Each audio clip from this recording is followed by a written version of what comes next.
Welcome to tonight's live stream. We are live on YouTube and Facebook. Some live streams on YouTube may only be available on YouTube for a short period of time. An edited version of the live broadcast in its entirety or in part may be available a few days later on the Let's Talk Writing in the Ozarks podcast. Now let's get into the show. I'm your host, Mike. We have Firecracker, Bagger Bader, and joining us tonight are our special guests from Ray's Motolife and Dallas Face Mullet. And we're going to talk about bike shows and bike fest because there's a new bike show in town. How's everybody doing tonight? Good. Kicking serious ass here. Doing great. Where's your boxing gloves, Steve? Are you going bare knuckles? I'm not doing that good. Okay. All right. What about the little lady down here in the corner? How are you tonight, honey? I'm doing great. All right. So we got several people up in the chat here already, been hanging out. I saw XAN Biker. I saw Chris Venus, Motoring the Galaxy, Mr. and Mrs. Thumper. So we got a few people in the chat already. Lone Cowboy Adventures, Dark Souls Corner. So thanks everybody for joining in and stuff. We're just going to hang out and chit chat a little bit tonight and stuff. So we've known about this bike show I got a phone call here I can't take. Mr. Jeff from the Cat House. He'll have to text me if he's watching the stream. So we've known about the bike show for a couple weeks now, haven't we, Firecracker? She actually uncovered this. This is one of my sources. Yes. So it was actually Yes. on a link on Facebook, and when she went to it, we're talking about cycle showcase at the lake. So I messaged Randall, and I was like, "Are you doing a bike show at Lake of the Ozarks?" And he's like, "Where'd you hear that?" And I said, it's on the interwebs. I got my sources. And I said, it's published on the website. And I sent him a link to it, and he goes, okay. And that was kind of it. That's all I heard.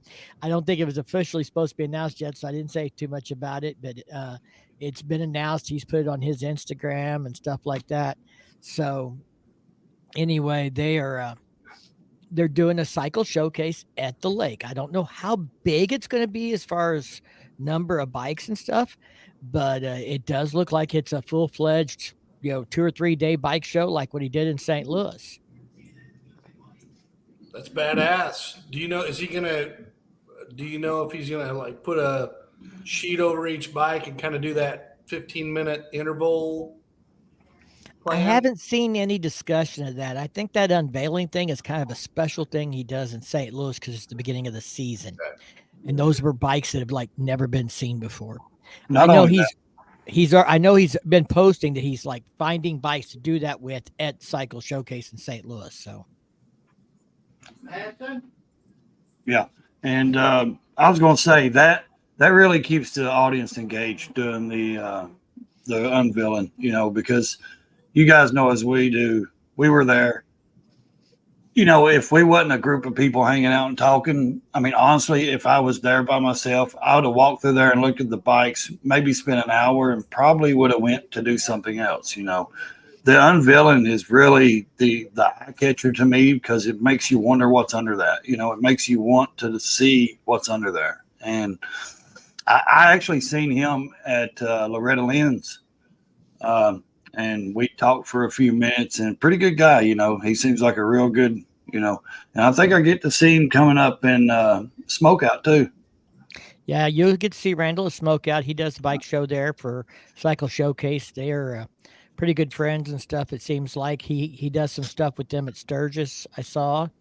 So it'll be, I'm sure, a good time at Smokeout, but that's like this next week or so, week and a half.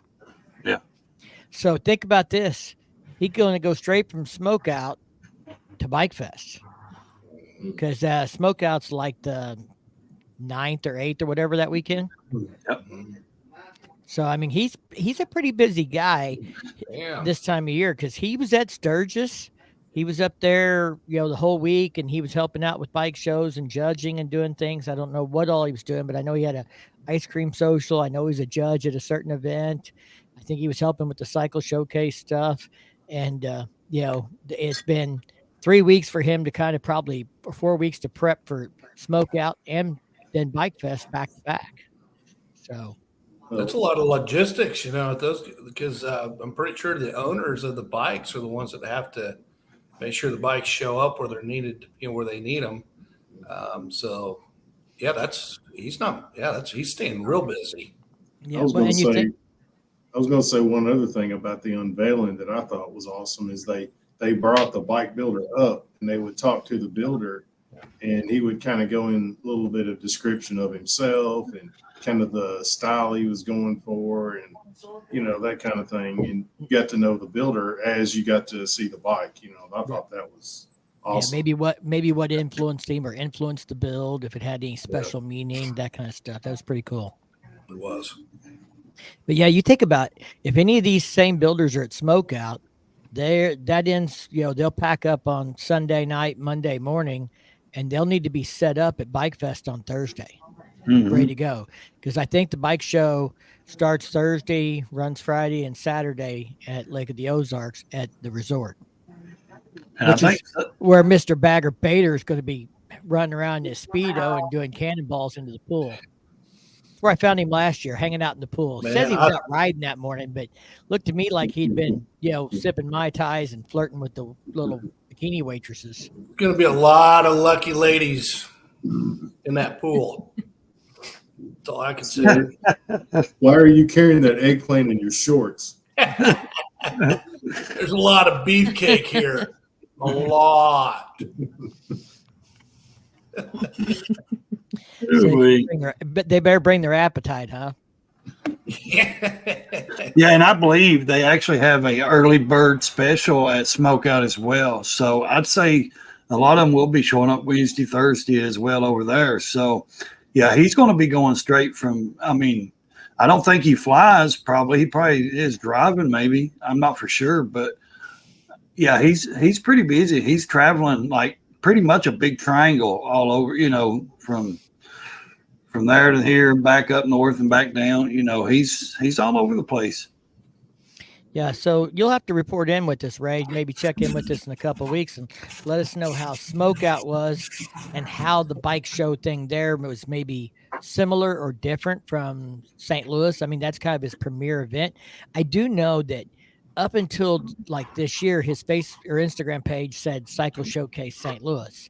And he changed it a few months ago to just Cycle Showcase because he said it had always kind of been the hope that it would expand and he would have it in different cities and there would be a Cycle Showcase here and there and so forth. And it looks like that's starting to come to fruition with a Cycle Showcase at the lake, a Cycle Showcase in St. Louis, Smoke Out. That may not be branded as Cycle Showcase. I don't know, but I believe it may be.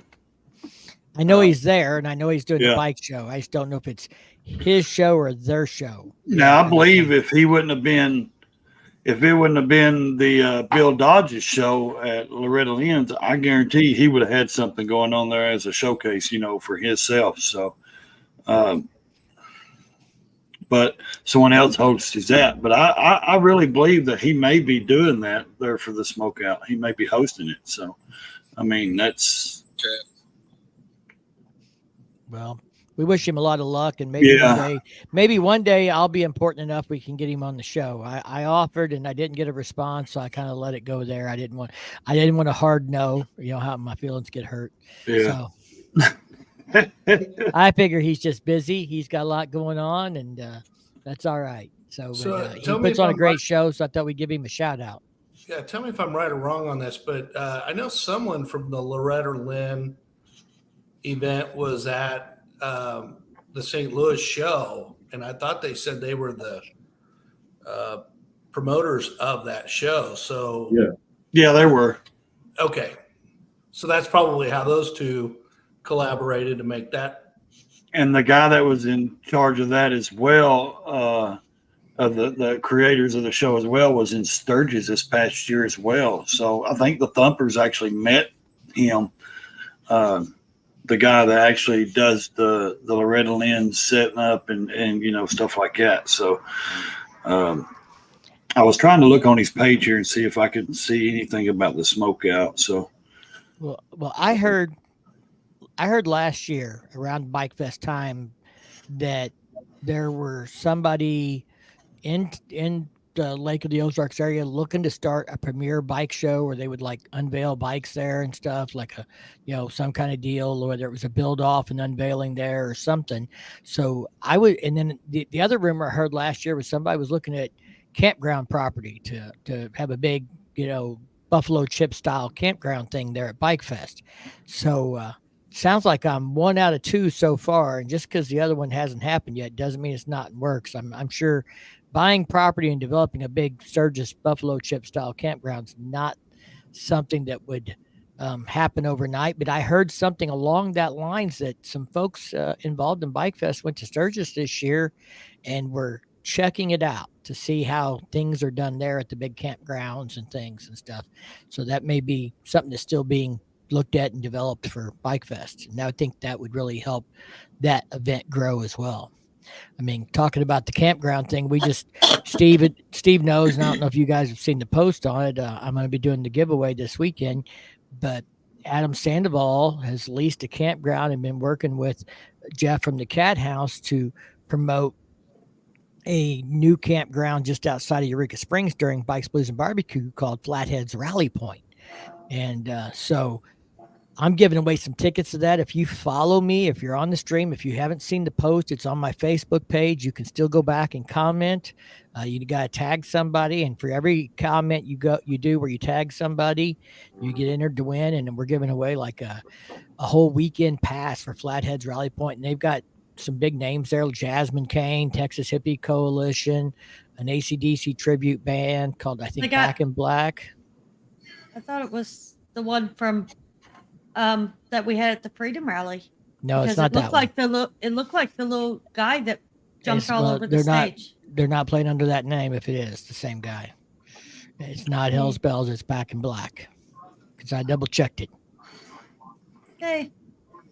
But they had some other bands too. So anyway, it's Flathead Rally Point's going to do hill climbs and the bikini contest and some of the kinds of things you would see at Sturgis and stuff. I haven't been to Loretta Lynn's. Did they do any of that kind of stuff there at that rally, at that camp out? Well, there was several concerts. I can't remember who was there, to be honest.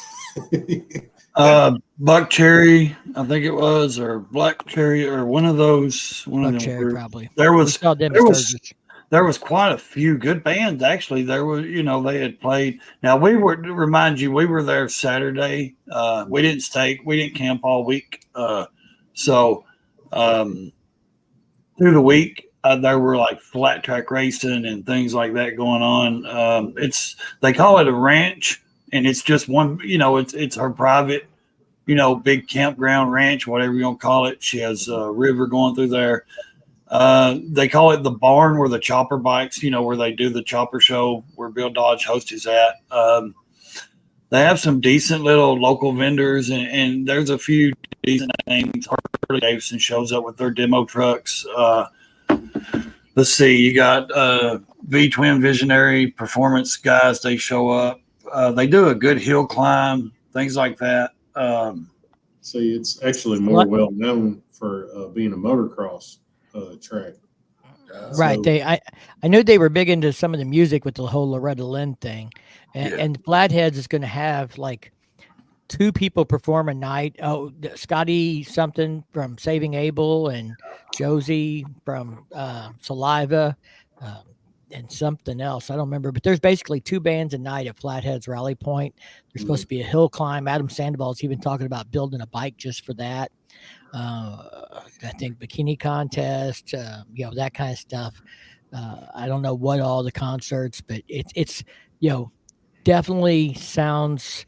I'm not going to call another campground out by name, but there's another campground that was involved in BBB last year, and I saw some posts. We never heard or saw anything really advertised, like events going there. They were just the official campground. But I saw some posts that somebody's commented they stayed there last year, and they said there was really nothing going on there.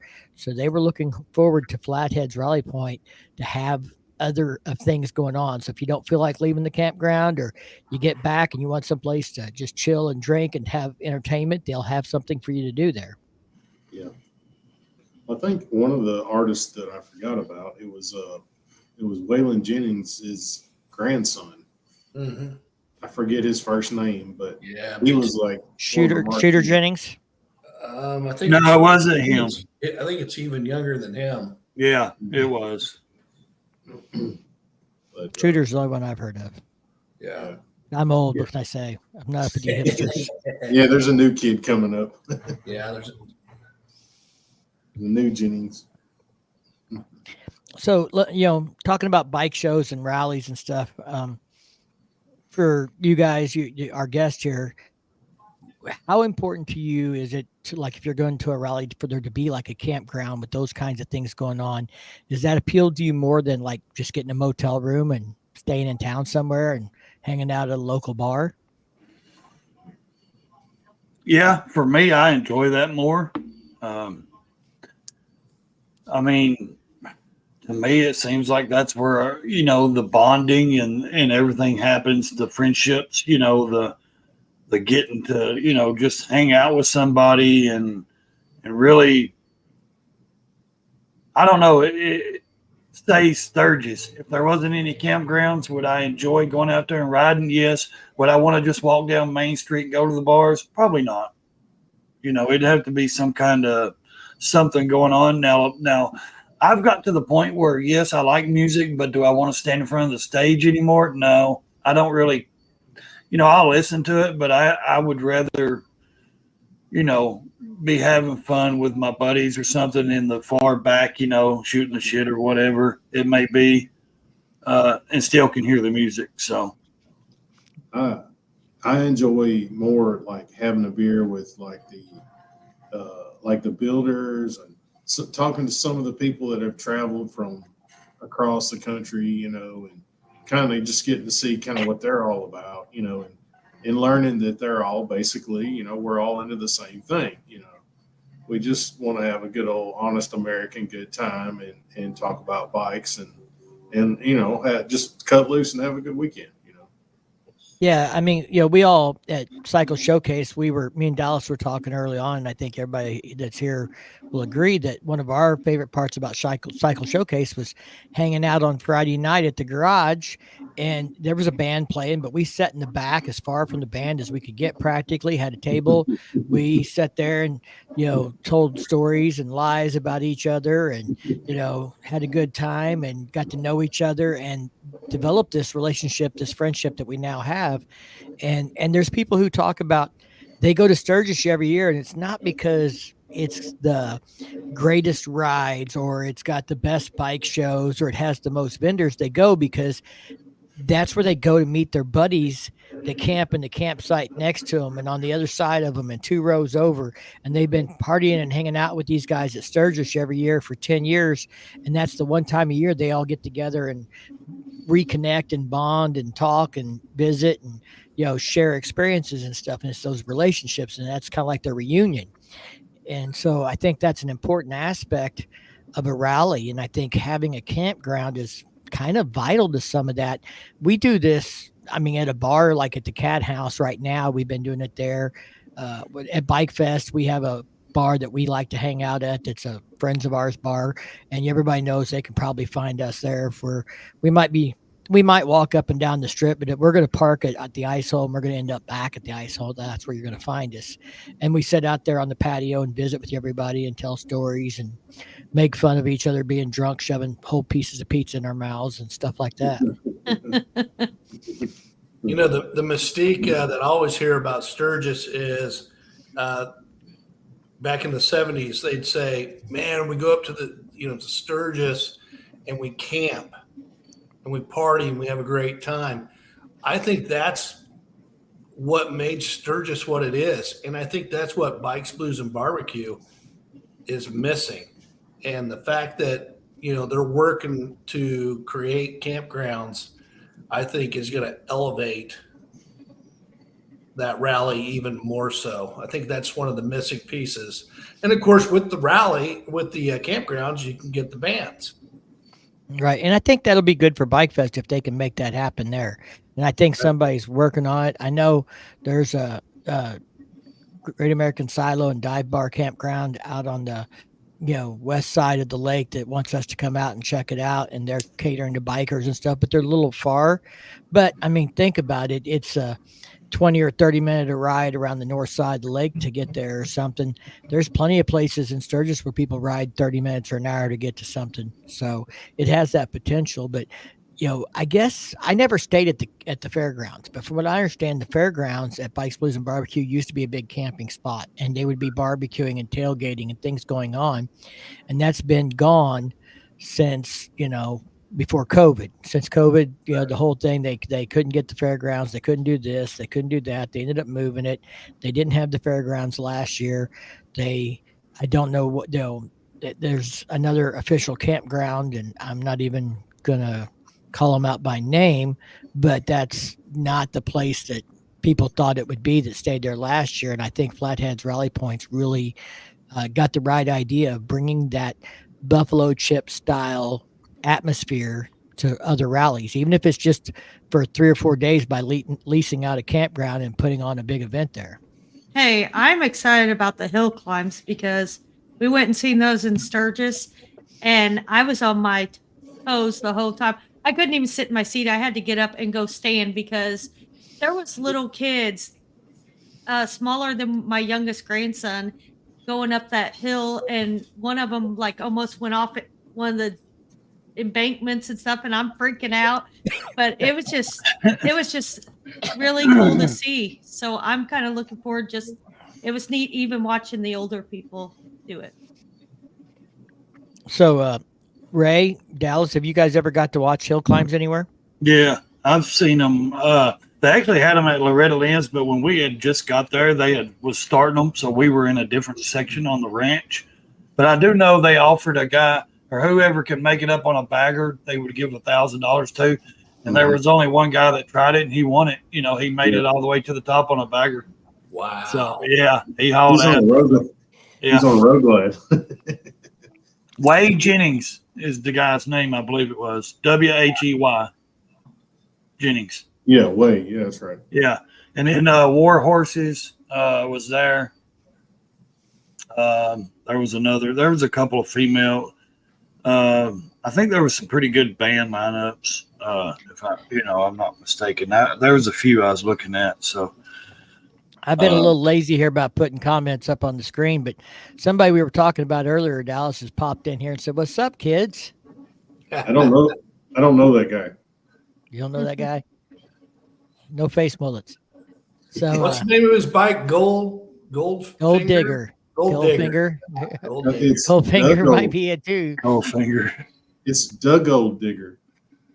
I love that name, but I'm sitting there thinking he's probably going to change the color.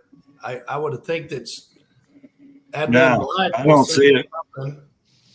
He's already changed his little picture here to be kind of gold to go with his hat and everything. I think he's going to go to a gold theme. Yeah, that bike is gorgeous. There's no way I would change the picture or the color.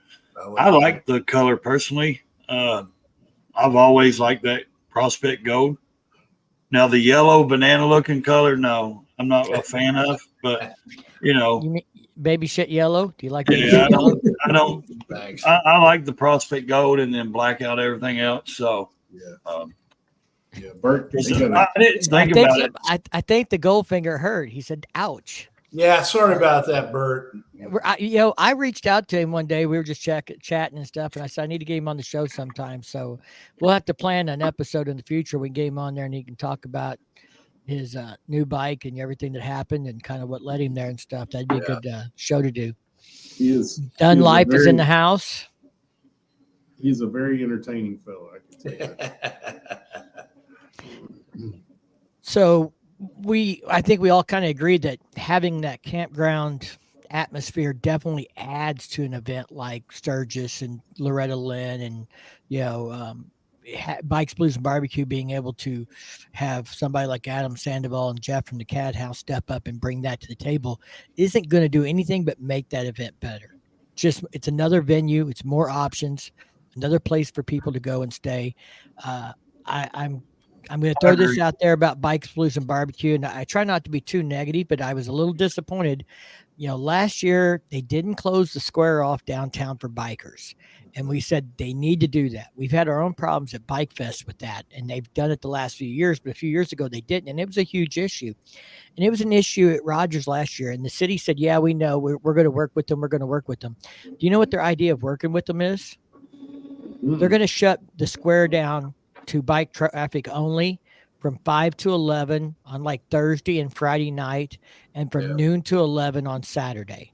I saw Now, that. That's not good enough. It's just not fucking good enough.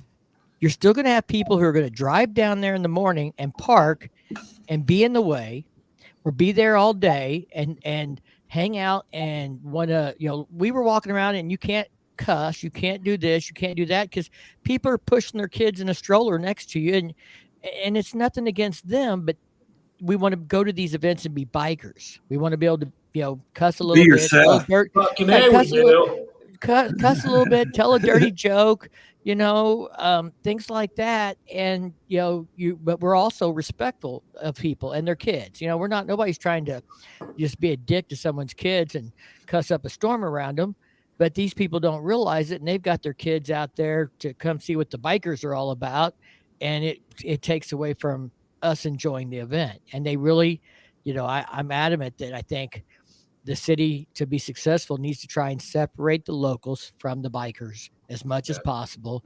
And 5 to 11 on Friday night and noon to 11 on Saturday doesn't cut it. If nothing else, it should noon on Friday on till Sunday. So nobody thinks they can just drive down there early and get a good parking spot and leave their car all day. Uh-huh. Or at least give them some kind of designated parking behind the city, on the outskirts of the, I don't know how the city has designed the square and stuff, but, they should really not allow them. They should only have, they should have them directed into a certain place to park and then not allow them. I agree. That's. You can't keep people out. It's a free country, but don't make it convenient for them to come down there and screw it up. Yeah, I agree. Sturgis has a game plan that works flawless.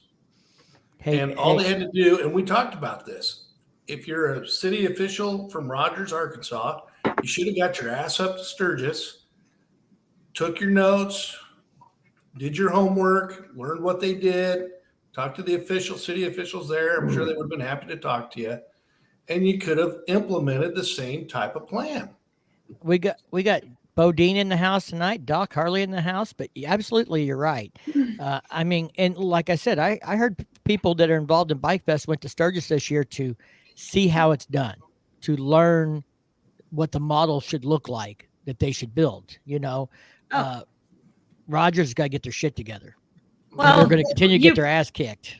You remember we were at Buffalo Chip and people had their kids there, like little bitty kids there. And we were shocked. I was shocked that they even let them in.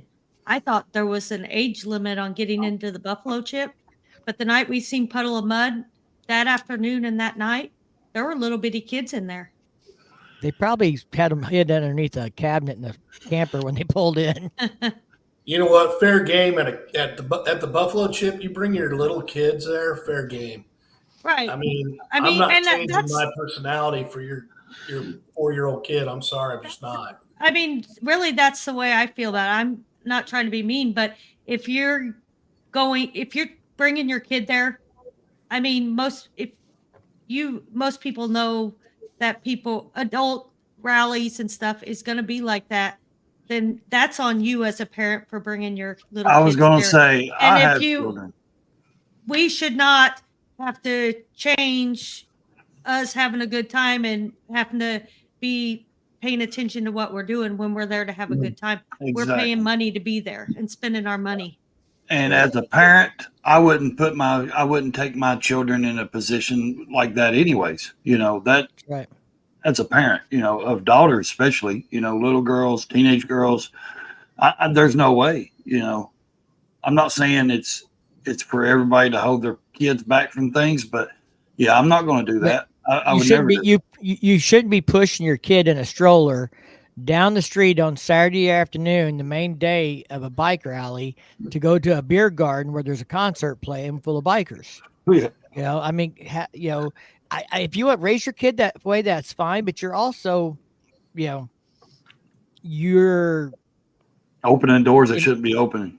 right. You're and you know that's on you. But when Yeah. the city doesn't close down parking and they make it convenient and easy, and it's the first year, so all these gawkers come down to see what it's about. That's on Mhm. the city. They should have done a better job of not let's. You can't keep people out, and I believe in people's personal freedoms if they want to bring their kids and do that.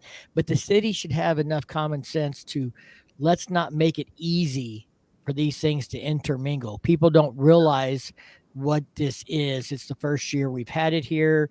If they really want to come down and check it out, let's make it hard for them to, you know, they're Well, going to park it's 5 blocks and they're going to push their kids for 5 blocks to get there and realize they don't belong. Well, it's Yeah. just like at Bike Fest that year that they didn't block the strip off for cars. And there was traffic, but part of the traffic was these cars that were just kept driving back and forth down the strip just to look at the bikes and yell and act fools in their vehicle. And so they were holding up traffic because they were just doing it just to drive back and forth like a teenager driving down the road. Saturday night back and cruise. forth. Yeah. Yeah. So I'm going to address this comment here from Keith. Maybe Roger should hire a project manager or large scale event planner coordinator. The executive director is a event planning coordinating guy for Walmart's amphitheater, and he's been doing this for like 6 or 8 years. He should have been, and I'm sure he told Rogers we need to shut the streets down, but he should have been adamant, and he should have said, if you don't do it, when people complain, I'm going to throw you under the bus and tell everybody that I told you to do it and you didn't do it. He should have been, to be honest, a dick about it. And sometimes you have to be a Put his dick foot about down. things and say, Yep. hey, we're partnering up on this. You need to do it this way. If you don't do it this way, I'm not taking the heat over it. When it backfires, I'm going to tell everybody, you're the guy that wouldn't shut the streets down. You're the guy that wouldn't do this. You wouldn't do that. Let them know you're going to hold them accountable for whatever the outcome is. Okay, I just contacted Randall. He is doing smoke out. He is doing the showcase there. So One thing I wanted to say about Daytona is I've heard a lot of people say that the city doesn't even really want the rally there. I mean, is that actually true, or is that just kind of hearsay? I've heard the same thing, and it's kind of like Fayetteville. They didn't want the rally there. Ty says toddlers need to toughen up. What's wrong with a little bit of profanity and nudity? get that passy out of your mouth.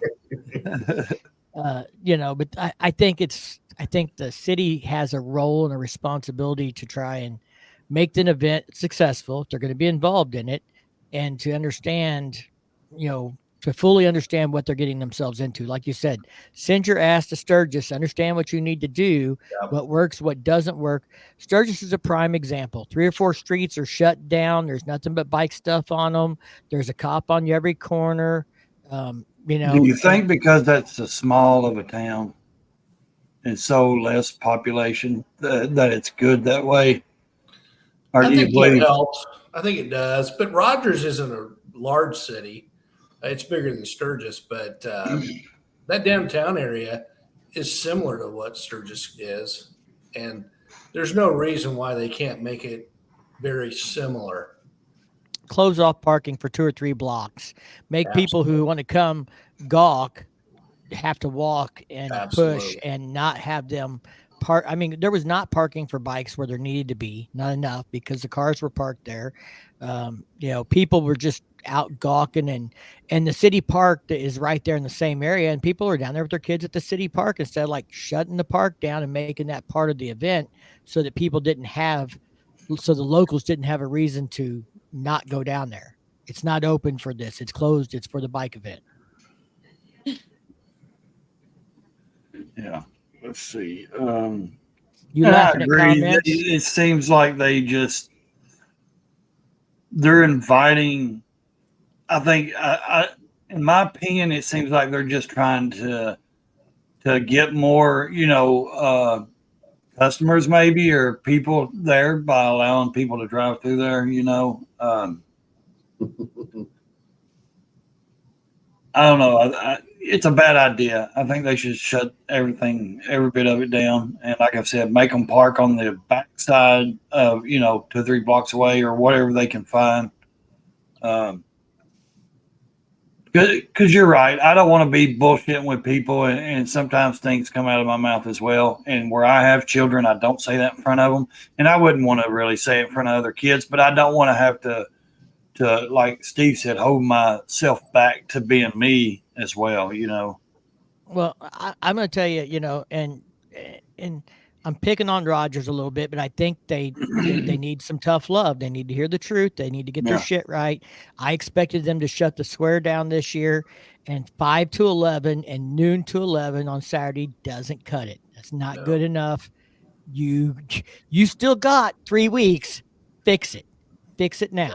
You got time to fix it. Say, oops, that was a misprint. It was supposed to be from 5 on Friday till 11 on Saturday, or something. Do something, make an effort, fix it. That's kind of my opinion. We didn't stay at the square more than an hour, did we, April? No, there wasn't a lot there though either. Yeah. And it wasn't the right app. It's not going to be a lot there. No. Like we were thinking that it was going to be full of vendors also and stuff. We found there was a little alleyways that had a couple vendors, but I mean, there wasn't even a band going on when we went there. I mean, but there was a playground right there and all these kids run around playing, families, and I don't know, it wasn't what I thought it was going to be. I mean, you're better off not even going there. Personally, I feel we were better off just staying at the Harley dealership and staying in Eureka and doing the stuff there. Well, Eureka's taken over this rally. So if Rogers doesn't want that to continue to happen, then they need to step up their game. Yeah, I mean, if Rogers just wants to be a barbecue festival on Saturday afternoon and have the vendors at the Harley dealer, then fine. Be that and let the nightlife and the party thing be at Eureka Springs, because I mean that's kind of what's been happening and that's what's continuing to happen. And Rogers has either got to get their shit together or just say, oh well, we're not going to have bands at night, that's somewhere else. We're going to have a barbecue festival downtown on Saturday afternoon or whatever. Everybody's talking about Eureka taking over. The only problem with Eureka, they don't have enough motels. I mean, if you don't book, like as soon as we find out the dates for the next time, I'm on the thing booking our motel, because you're lucky if you can find a motel within a couple months of the rally. Well, now we're going to have another option. If you do, then you're going to pay way more than somebody that booked it right away. Yeah. So. But now we're going to have flatheads, and if you get a camper or something for us. I'm getting too old to temp camp. Okay, I'm getting a message. I want to read it if that's okay from Cycle Showcase. Okay, he says the Lake of the Ozarks show came around so quickly and was a last-minute addition to the schedule. There'll be approximately 28 machines there from all over the country. Unfortunately, with the short time frame to prepare, I believe there will only be one unveiling at the event.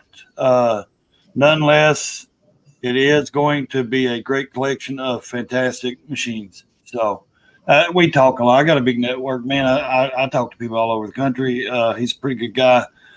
He kind of lets me know what's going on from time to time. So there you go. I mean, that's what's going to be going on at the 28 bikes. Yep, and one unveiling. So sweet. That's okay with me. Yeah, like he said, it was a quick. It was so quick on the schedule. So, well, I know the motel situation in Eureka, like you said, can be difficult. If I don't think Rogers needs to step out, but I think Rogers needs to decide what role they want to play. If they don't want to be the party scene, then don't try and be the party scene. Don't half-ass it. Yeah, if any, pass the torch and let someone else do it. Yeah, make it clear. Yeah. Right. Yeah, we're going to have a stunt show downtown, and we're gonna have a barbecue festival downtown on Saturday afternoon. That's gonna run till 6 o'clock or whatever. But then kind of let things die and let them go somewhere else if you're not going to be the party scene. But but You even didn't even if even you didn't They even want really know like where the stunt show was. We ended up just hearing it Hmm. and walking that way, didn't I, we? yeah, I, and you could hardly get to it. You could hardly watch it. They didn't have like a parking lot where you could be on the side of it. It was more like they had a street closed off, and you got to sit at one end, so you could see them coming towards you and going away from you, but you they couldn't even want the see them from the money. side They want the money without the attraction. That's what it seems like. or the work. Yeah. So they want everybody's money, but they don't want the attraction there. They don't want to put up, everything. They don't want to do it. So, but they don't want to give it up. It seems like because they know they're going to lose out. Well, it's just like at the Harley dealership, there every other street has a stoplight where they've got the this lane goes, that lane. Coming out of the Harley dealership, there is no stoplight. You'd think by now they'd figure out, let's put some of those stoplights like they have at Sturgis or something to try to get the traffic flowing instead of having cops sitting there constantly, to make the traffic flow better. I would have thought they would have put a stoplight in there already. Again, somebody needs to take their ass to Sturgis and learn how to do things. Yeah. Seems like, and she's talking about Jeff there, probably from the cat house. Yeah, she was. They instead of doing it like a school zone traffic, cop, they need to put some of those little, red lights up so they can keep the traffic flowing at a decent, rate.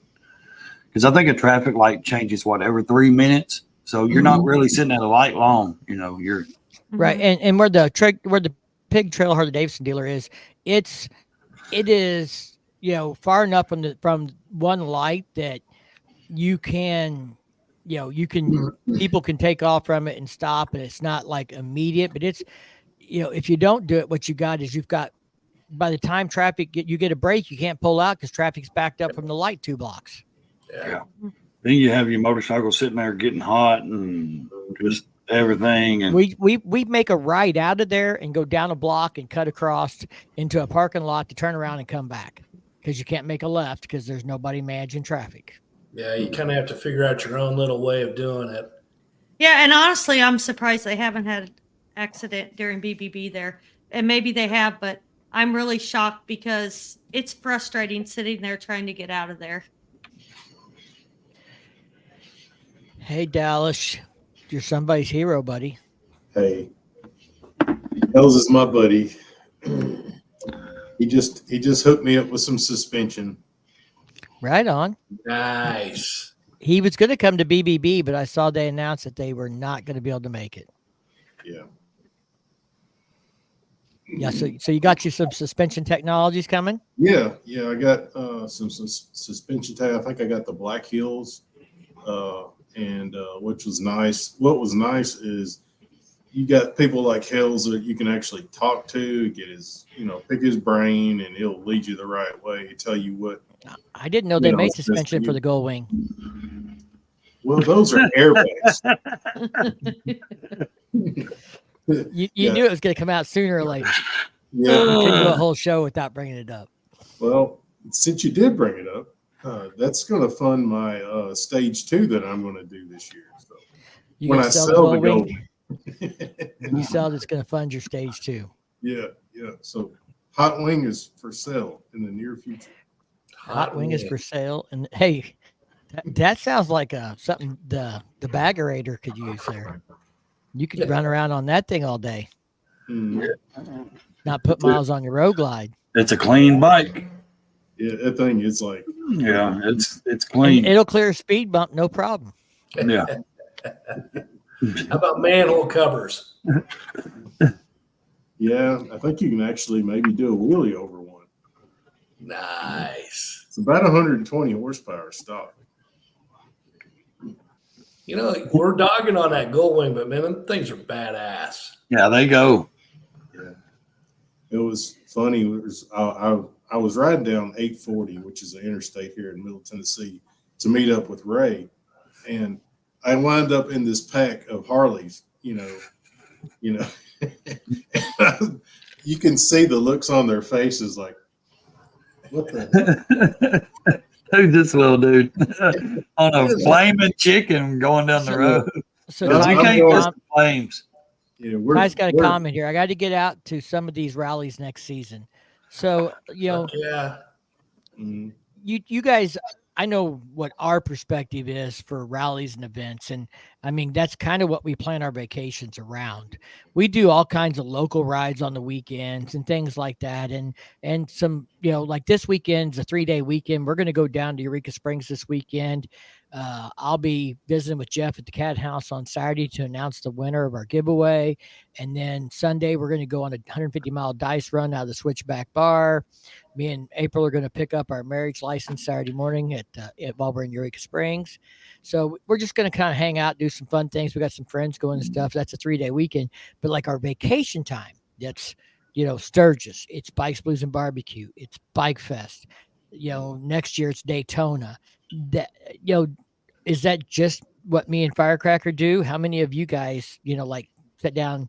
I know, Ray, you're retired, so I don't want to hear it. But, for people that have to take off work to go to a rally, how do you plan that? Is that what you plan so much vacation time around? How do you do it, Dallas? Shoot, it's so hard for me because, I'm an owner operator. So, Yeah, I heard your boss was a dick. Yeah, he is a complete asshole. And so it's like really hard for me to find the time. I've got to make it where I know my guys have a job that they can handle without me. It's just, I really got to put some thought forward just to get about 5 days off.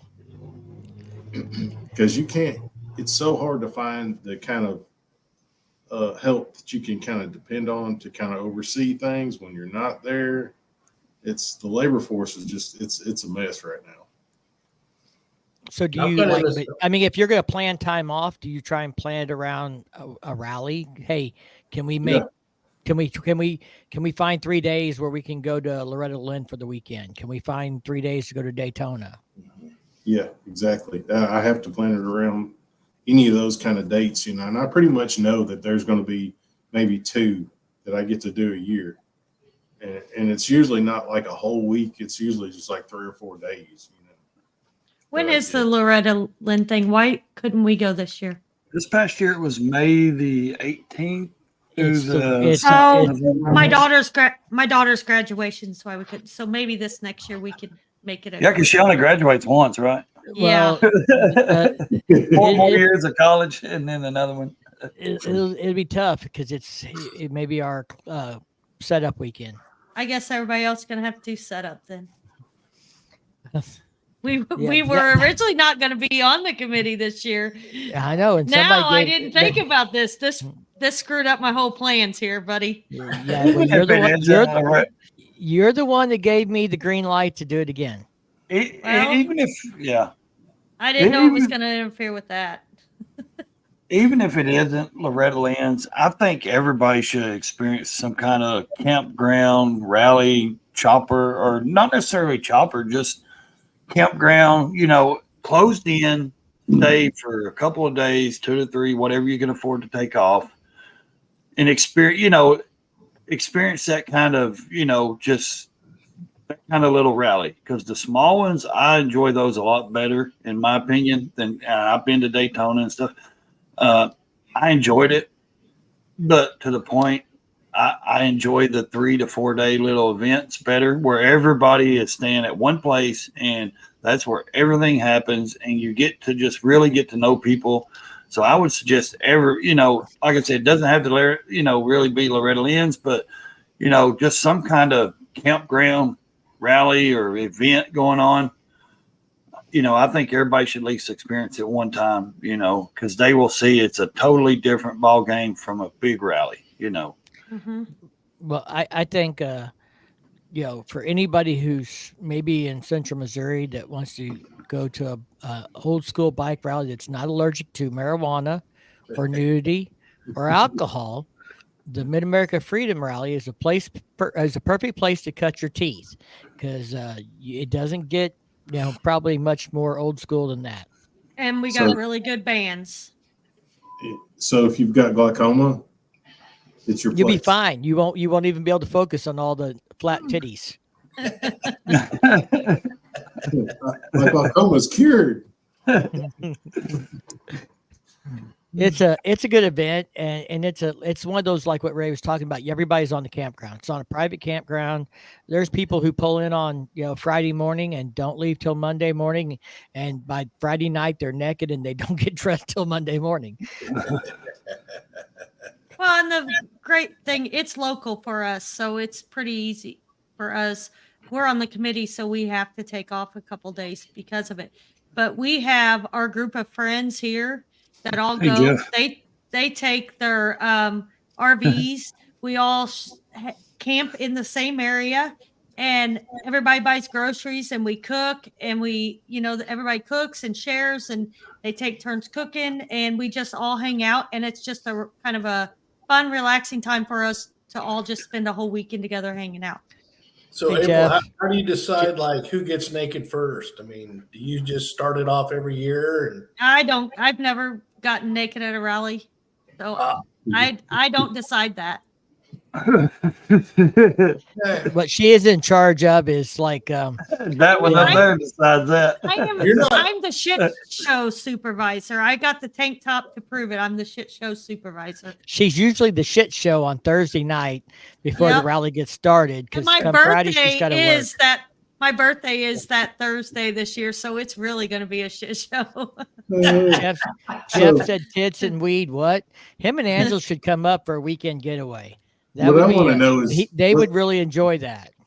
what size banana hammock does Mike wear? Extra small. We'll just get it out of the way. So, Jeff, I don't know how long you've been in the chat, but we were giving a shout out talking about Rogers and Eureka Springs earlier, and we made sure everybody knew about the Flathead Rally Point, and we'll see you this weekend. We'll be in town and stuff. I also kind of shared my disappointment about the parking situation at Rogers is still, in my opinion, not adequate with shutting down the square and stuff. But Eureka Springs, I know. Jeff and the Switchback Bar and Jonesy's Bar, they're all working hard to provide entertainment that weekend, to provide things for you to go and do, and we like to stay in Eureka Springs. I mean, that's where we found where we feel at home. At the end of the day, that's where we want to be. That's kind of our thing, and the campground's going to be a great addition to the area and stuff. So that'd be another, great spring flings like you were talking about where everybody hangs out and stuff. It's a 3-day event. I don't know, that if Flatheads will be back for spring fling or not or anything like that. But we rent a motel room, but Eureka's a small town. We all go to the cat house and hang out on Friday night, and April's been cat housed. So if you haven't I seen can the make video, my shirt. you can make your own shirt now. So, but yeah, it's those kinds of events. And like we were talking about, Ray, you said you like to go to events where everybody's in one place and you get to know people and build those relationships and stuff.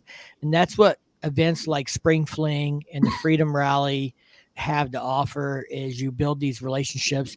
I emceed the bike games at the Freedom Rally, and now it's probably the thing I look forward to the most because all the guys that do the events, they asked me to do, to add bike games on Friday afternoon because we only did them on Saturdays and Sundays before. So we add them.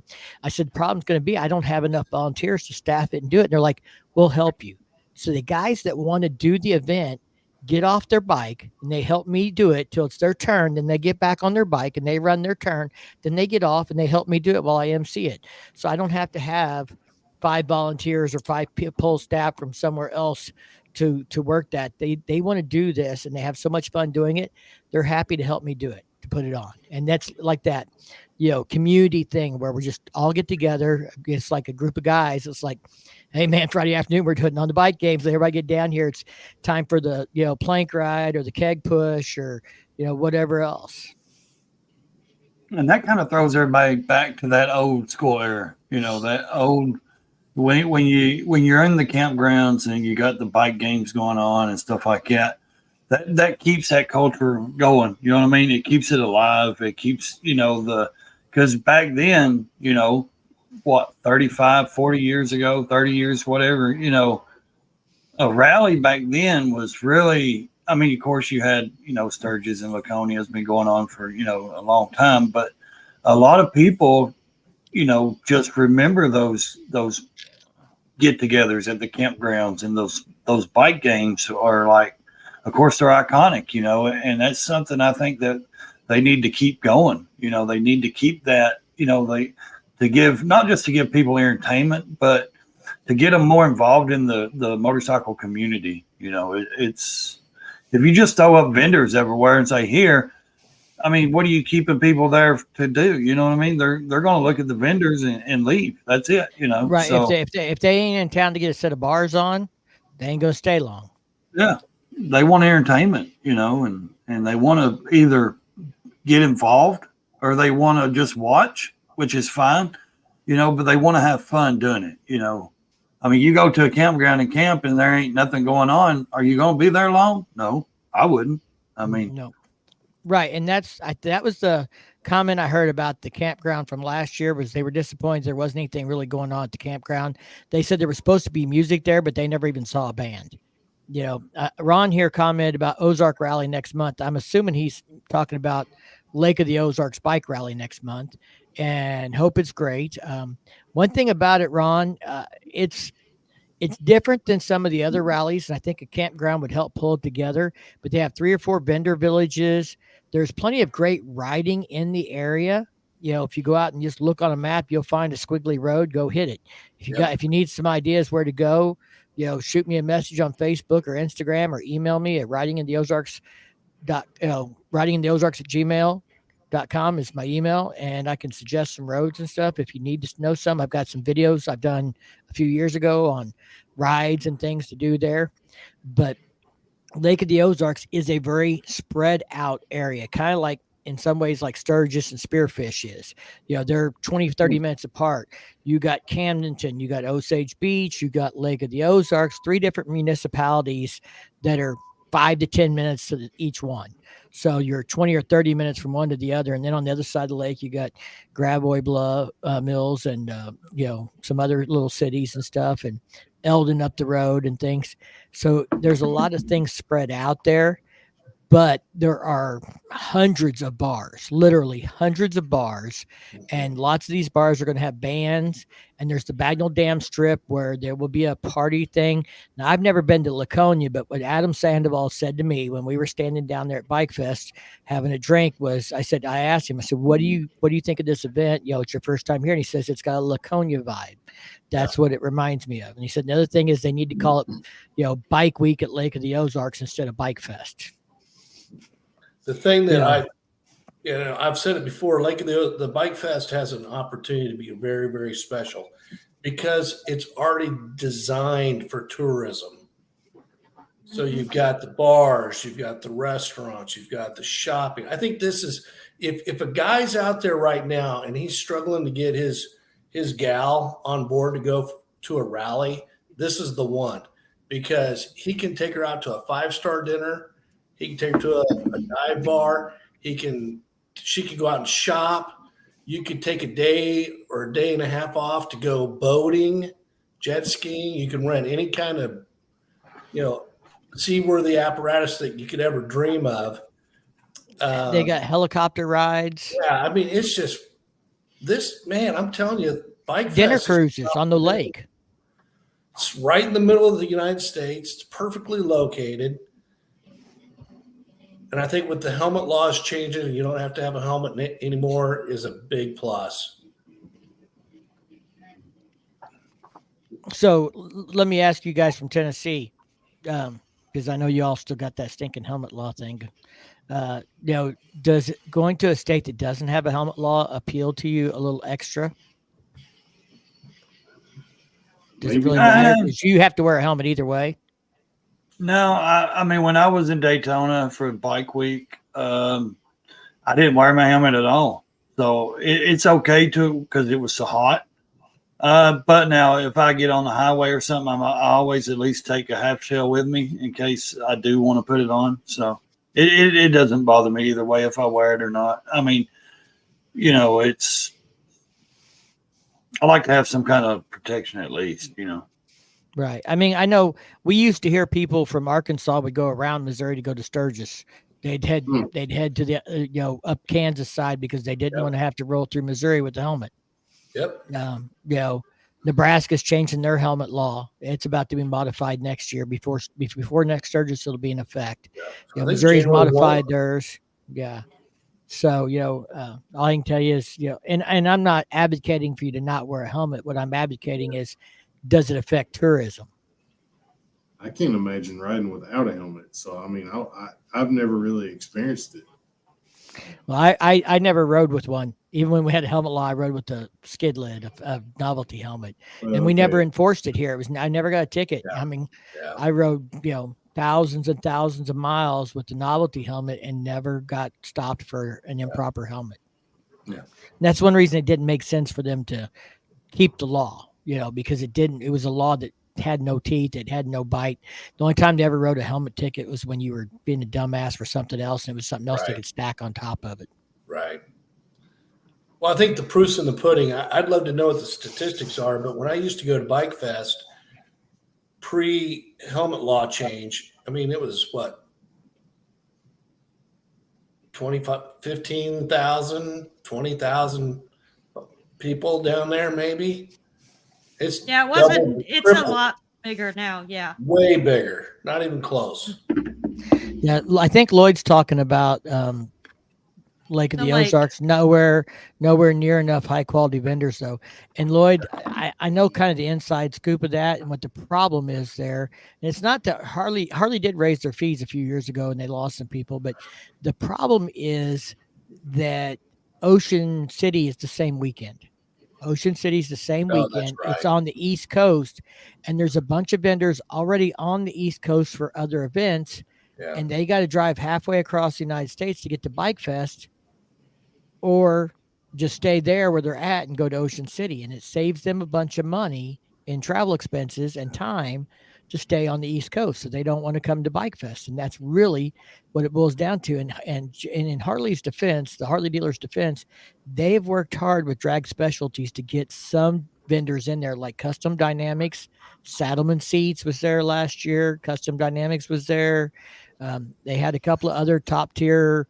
I don't remember. I don't think it was Reinhardt, but Chromeworks maybe. Somebody else for exhaust. So I mean, they're working on it, but they have an uphill battle there that is going to be really hard for them to compete with. And it's not just about the size of the rally. I mean, the rally would have to really grow to pull vendors from Ocean City, because it's not just about sales, it's about expense. If the two rallies are the same size and you can stay in Ocean City and not have the expense, you're going to be better off. Also, you have Durango this weekend too, don't you?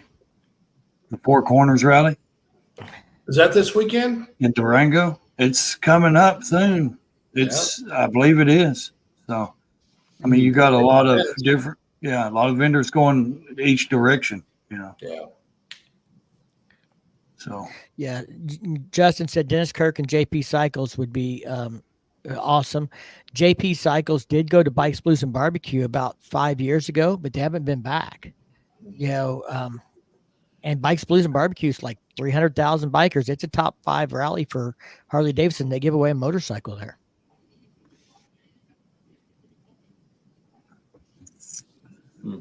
Yeah, Riding on 3 seems as a national rally committee to try and line up rallies where there aren't as many rallies on top of each other. There is that's a great idea in theory, but the problem is competition. Nobody wants to be like told what weekend they can do their event on. So, yeah, Greg says got the Tomahawk in Wisconsin coming up. The Tomahawk Rally. Yeah, I mean, which Lake Ozark Harley Davidson really works hard to put on events all summer. They have an event like every month. They are, I think, trying, and I think they are interested in making Bike Fest better. It may not seem like it to everyone who may not know everything that's going on, but I know a little more than some, but I do know some of the things they are doing and working at. Last year I had a meet and greet. They got involved and they threw some swag out for that. I reached out to them this year for my meet and greet, and the new marketing guy Brandon replied back the same day, "I'm going to put something together for you." So they Well, are and they I are do I think working harder and harder. well, and I do feel like they they can't be the only ones trying to, like, some of these other places, like, what is it, Camden on the Lake? Yeah, they have some vendors there, but they can work a little harder to try to get people. It's going to have to be more than just the Harley dealer trying to get, if Yeah. they want to try to get more vendors. Other places got to step up and do it. They, like on the strip, I mean, there's not really vendors there. No. I feel that they should on the strip find place to have some vendors and try to pull more in.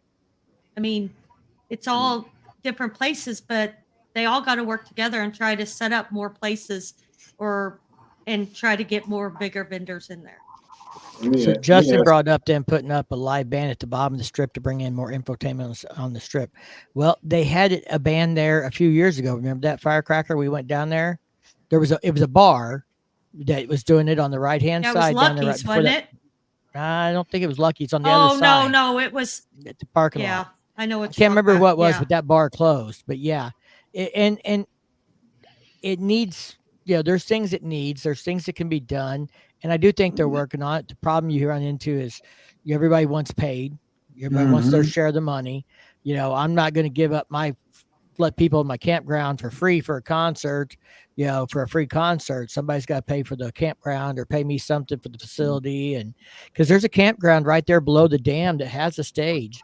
We used to have Freedom of the Road Runners used to have a bike rally there and stuff. And he got too expensive and we pulled our rally out of there because everybody wants paid. And sometimes, you can't pay them if you can't make money. So I'm sure I don't have all the answers, but I am It'd sure be that there are also, people working on it. well, and like we were talking the other day, it'd be nice if they had it set up where you could walk down, say you're on the right side of the strip, you could walk down with your drink and not have to drink your drink really fast to be able to walk to the next bar. I mean, rope it off. I mean, there's only certain places, but there's a whole line of bars there that you should be able to walk down through and hang out and, I wasn't and waving at you they've got guys. it My roped camera off. was out of focus. You're right. And I do think that like Sturgis did an official cup and you had to buy the official cup. And if you bought the official cup, then you could walk around drinking out of that official cup. That was the only way you could have an open container. And the city, I'm sure, got a cut of that cup. So Sure. Lake of the Ozarks, if you're listening, Mayor Dennis Newberry, you know me, I know you. Give me a call and I'll explain how this needs to work. Right. And I know Dennis can't do it all on his own. He's the mayor. He's not going to make the rules or make the laws, but he could work with the business owners to try and maybe get something into effect by next year to have a special cup that you can carry around as an open container and not get a ticket on. And I think it would do well there. Well, I'm sure the police department has rolls of that yellow tape. They could just, like she was saying, just rope it off, instead of having to down a beer before you get to the next bar, and then. Well, the problem we got is the way they do it there. These bars don't have any kind of like patio or outside in front of them. It's literally the front door of the bar goes onto the sidewalk, and then where people go hang out, it's actually in the street on the city property. It's in the street. So what they've got to do is they've got to get a permit to have an event outside there or to have like a picnic license for out there. And they do create beer gardens out there. But the problem we have right now is you can only go from one beer garden to the next. You have to drop your beer and get a new one when you go in the next one because you're leaving one permit to another permit. They don't have an open container that allows you to roam down the street on one side or up the other side or anything else without having, and they did have it one time, but somebody paid for it. And that's, again, it goes back to money, so I'm hoping they figure it out. But I think a special cup like they did at Sturgis is a great way to fund it. Well, just like St. Louis, I mean, they could call Dixon and they could sponsor something like that. You know, I mean, Yeah. Well, I They wanted to probably don't need to Dixon's at drink. that event. What are you talking about? nobody had any Dixon shirts on there, didn't they? Oops. I They might did have- set up vendors at the lower parking lot of the strip last year. I don't remember seeing any, but I don't know if we went all the way down there because usually there's nothing down there. We go back to Lucky's about as far as we usually go. Well, you know Justin said that from what he hears, they are doing that this year on the permit maybe thing. Oh, I'm assuming that's okay. what we're talking about. Good. Well, you know what's because the bars, and there's a lot of them up and down that strip, but they're not real big inside. What is big is the width of that strip. I mean, when you walk outside of a bar and you look across the road to the bar across the street, it's what 80 50 feet, to 100 feet. yards across. I mean, it's a ways over there. Hmm. So if they would open that up and somehow allow you to be able to bring your drink out of the bar.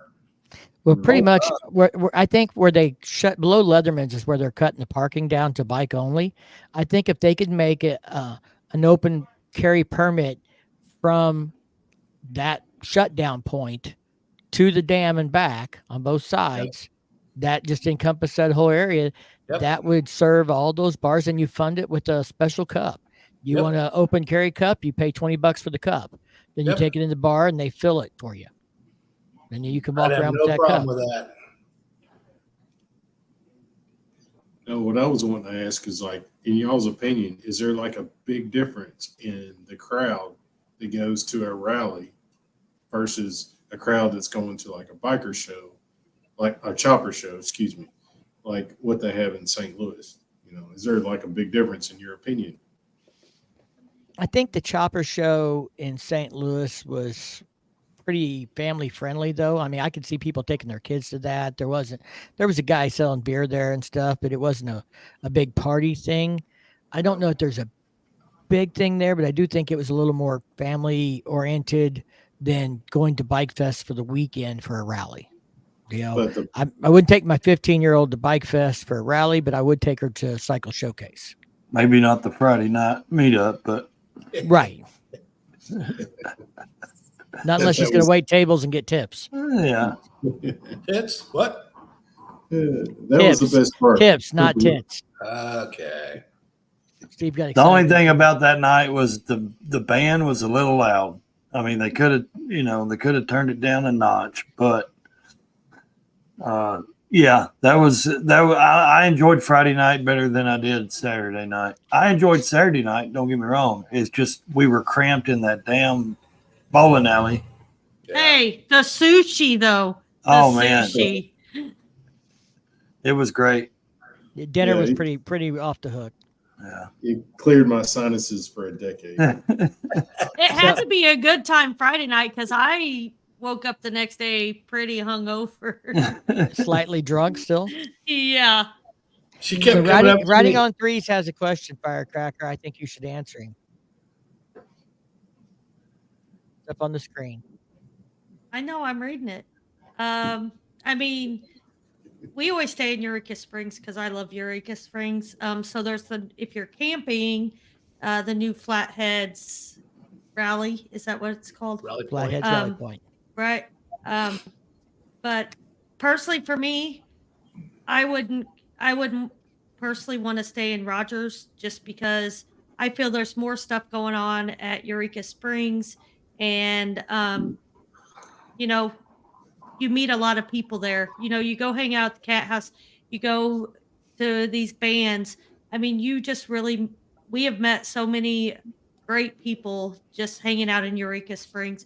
We're going this weekend because I told Mike, we got a 3-day weekend. Let's go to Eureka Springs. So that would be my opinion.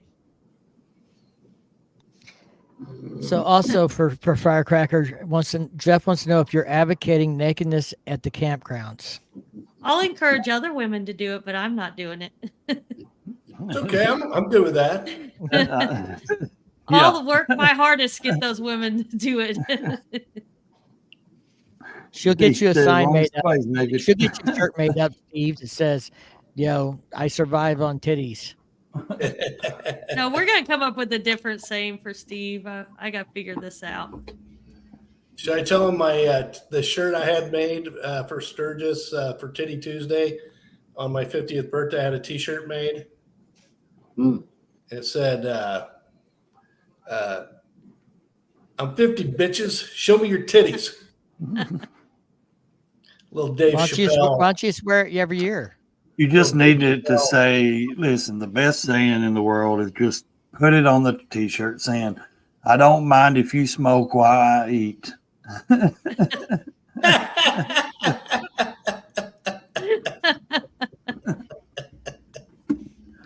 Yeah, and I know what Dallas is saying about about the different subcultures. I think people who go to shows may not be going to shows for parties. I think some people go to rallies, and there's different kinds of rallies. There's party rallies and there's riding rallies. And Bikes, Blues, and Barbecue has a lot of riding. You go to Sturgis, it has a lot of partying. It offers something for both subcultures there. And Bikes, Blues, and Barbecue can do the same thing. There's plenty of riding in Arkansas for anybody that wants to ride all day. If you don't want to go out to the party scene, there's you can ride till you're exhausted, and then just come home and pass out. But I'm getting more into the bike show thing. There was a lot of bike shows at Sturgis that I would have liked to made it to that I didn't. So maybe next year we spend 2 days riding and we spend 3 days at bikes shows and parties instead of vice versa. Yeah, the creative people are they're just a whole unique breed of people, and the bike builders are so creative, and I'm just kind of in awe of what they do, to be different every time they build one. Yep. I enjoy going to the bike shows. I will, but I'm also, Mike does a lot of filming there, which is okay. So my point on it is go see those when we can on the weekends, but I'm more of go to the rallies because I can do things there and not just be standing around a lot while he's doing all of his filming. I just have more fun, and most of the time I have friends there that I can hang out with, and I have more things to do.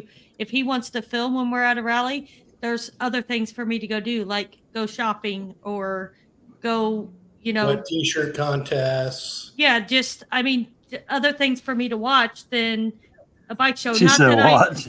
Not that I don't like. I enjoy seeing the bikes and I learn a lot from them, but for my own personal, I rather do the rallies just because there's other things I can do because he spends so much time filming that it's not as enjoyable for me because I can't talk to him because he's too busy, filming. And, if I've got a question, I got to find somebody else to ask. Too busy filming the wet T-shirt contest. I'm getting better. Give me a little credit. I'm not complaining at your all. breath. It's for content, damn it. Just think of the views. Yeah. I'm trying to build a YouTube channel. Think of the bike payment. Think about my kids. They need food. I know my wife. That is Jim Beam and Coke. My wife is going to St. Louis, and I think Ray's wife is too, I believe. This year. Yeah, we're planning it. So for Cycle Showcase. Yeah. Mm-hmm. Well, so now yay! we'll all three have our wives there. Yeah, I won't be the only girl. Bagger, we can get you a blow up doll and we can paint wife on her forehead. I was gonna try to find him like a crack horse. I was gonna say he needs a breathing, something breathing. I mean, he makes something with some 2x4s and a 5-gallon. He doesn't want a Dallas crack has whore got blowing concrete. He doesn't want a crack whore blowing in that breathalyzer. Hey, crack whores are underrated, man. They know their role. They know their place. Have you ever tried a watermelon with a good whole side?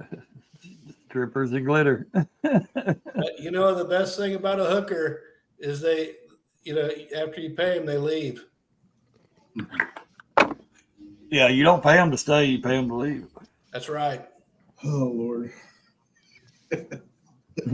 So, what has so I Sorry. know you've been to TMMR for a bike show.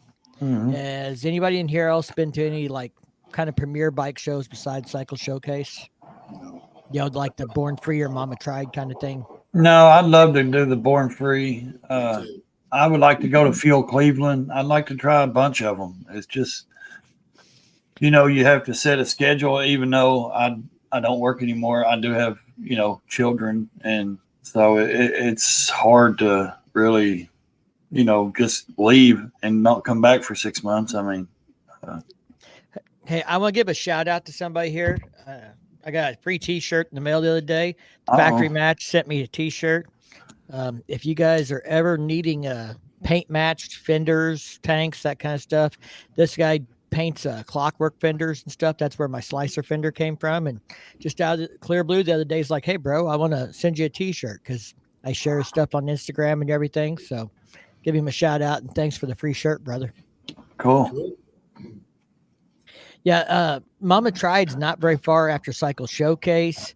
I'd like to do that. That's in the winter. I wanted to do Born Free this year, but April's Firecrackers jobs, gonna be in the fucking way. Just put it bluntly, she can't. They're shorthanded and they can't do without her, kind of like me. So we're gonna have to put that one off. Work harder, April. What do you guys think about Born Free Texas? I mean, is that the same group of guys that put on the one in California? No, it is not. No, as I understand it. You got Giddy Up in Texas. That's a decent. I don't think they have Giddy anymore. Really? Okay. Let me check I know. I thought I heard Giddy Up was like done. It may be. I may be. But the Born Free now. Of course, last year was the first year of it. So, right. Right. Of course, if anything, we all know it takes a little bit to kick off. It's not going to be. I don't think it's going to be as big right now as the California one, because that's where it originated. It's a different thing. For a different feel.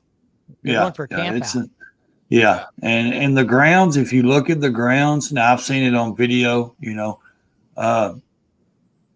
I like the way the grounds is set up. You got the hillside and then you go down, to where the bikes are and all that stuff. And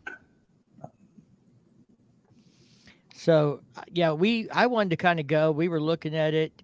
JS may be going. I don't know. Me and him talked about it, but Firecracker said that she didn't really think she could, fit it into her schedule with work, and they're being shorthanded. They're like down 2 people. And when would we have to leave? It's what, like October 22nd or something? Somewhere, yeah. It's right after what's that other one they're going to? The Thumpers are going. They know when it is. The only thing I felt like I didn't see a lot at the Texas one was shade. It needs more shade. I don't want to be in that heat with no trees or no shade. It's just that would be miserable to me. What time of year is it? It's late October. Yeah, it's somewhere in October 19th to 22nd. Yeah, I Google Earth the location. You're exactly right there, Ray. There's not a lot of trees. Nothing. Yeah. In the middle of the field. It's 60 miles from Shreveport, Louisiana. Yeah. So, you do get some of that Gulf Coast, wind and temperature stuff, but so Mr. Jack Fleming just said Born Free in Texas. It was great. That setup was great. Enjoyed the sand drags. So I don't know if Jack was listening to us talk about him earlier, but we were talking about Bike Fest and Lake of the Ozarks Harley dealer and stuff earlier, Jack. So I'd love to go, but it really boils down to her vacation time. I don't care if we pile in the truck and drive all night to be there, on Friday, if that's what has to happen just to make it for a day. You could take turns driving. I could take Friday off and sleep in and then drive late Friday night, and you could drive us in Saturday morning and we drive straight through and go. It's not so much about the vacation, because like during the summer when the kids are out of school or wintertime during Christmas break, I can take off anytime I want and just take an unpaid day off if I want. They have no problem with that. But the kids are starting, and we're going to be down to 2 nurses, and we're seeing 80 to 100 patients a day. There's no way I just can. like a nurse, she's worried about other people instead of herself. Well, Selfless. Very nice. Do you guys ever play doctor, not a doctor nurse or anything like that? Damn it, Mike, are you having a heart attack? Here, We got a code 4. check my temperature. They're in there playing Operation in the bed. Can you get the bone out? I'm not playing hide the scalpel. oh man, Oh, shit. get some females on this thing. Uh, We'll invite you a lady guest on next time. there you You're go. part of this show. You can find you a, Right. You're a the lady you boss. want to have on here. Easy there, killer. Shit, you done put that ring on the finger. You're in trouble. Yeah. We've been together 7 years. She knows shit's not going to change. Oh, should we discuss further? We can. She knows. We wouldn't be doing it if we didn't think we could just keep doing what we've been doing and continue to be happy. Yeah. I've been going 19 years and I ain't never put a ring on her finger. Don't need What's to. wrong Why? with you? Because shit, don't need to by now. Okay, well, I don't know. Here we go. My biggest point was if You fuckers open the if- goddamn no. floodgate. no, but like we're talking about building a house together. It's going to be on the property his parents deeded him. I was like, if we're not married, then they can You're tell out me of to luck. get the F out of there. And I'm going to be shit out of luck. And what happens if something happens to him, you know? And so that was, I mean, we would have been fine, you know, not, but it was more of the point of if something happens to one of us, you know, I don't want to be left out, you know, and I wouldn't want him left out of anything. And so it's more of just to protect both of We're us. just making things legal and official, is all. Yeah. I'd have to admit, if something happened to the old lady, I'd fucking run from my in-laws. I wouldn't want to stick around. Her mom likes me. Yeah, they probably like him better than me. Gosh. But I see your point. Yeah, I understand. You know, and not to be morbid or anything, but we all love this lifestyle. We all know that it's has its risk, it's dangerous. And, you know, if something were to happen to you in a bike wreck, and that was kind of one of her concerns was, I have no say over what happens to you medically or anything else. I'm Mhm. nobody, Yeah. you know, and so this fixes that as well. She'll, True. you know, she'll have say. She will be the person that will get to decide. And you can do other legal things like durable power of attorney and things like Yep. that. But, you know, this just solves all those problems in one swell swoop, and we won't have to worry about it, you know. And she's earned it. I can see it now. Pull the plug. Man, he just has a little scratch. No. Fuck, it's a No. splinter. No. He's dead. He's gone. No, it's not like that. But Jay Thorsby's in the house. He said he's What's up, buddy? late here as always. JS. We'll be seeing him at Bikes, Blues, and Barbecue. Yes, we will. I'm sure. Oh, did you fill Steve in on what the plan is at our wedding and ask him if he wanted to be a part of it? I didn't. That's your thing. You have to So, ask him. Steve, I'm just going to ask you this. So, at our wedding, my parents can't make it. So, a bunch of the guys in our group are going to be stationed in spots. As I walk down the aisle, this guy will walk me to the next one. This guy will walk me to the next one. So, if you want to be a part of that, you can. But I've already got one guy that's already asked to be the final one to walk me the rest of the way. But if you want to be a part, you're welcome to do that. JS is going to do it. So Sure. Yeah, I'd be honored. That'd be badass. Now, how far is Jay from you guys? Jay's about as far from Eureka Springs as we are. He's in Arkansas, so he's down around the Little Rock area. So he's due south of us, but he's southeast of Eureka Springs, and we're northeast of Eureka Springs.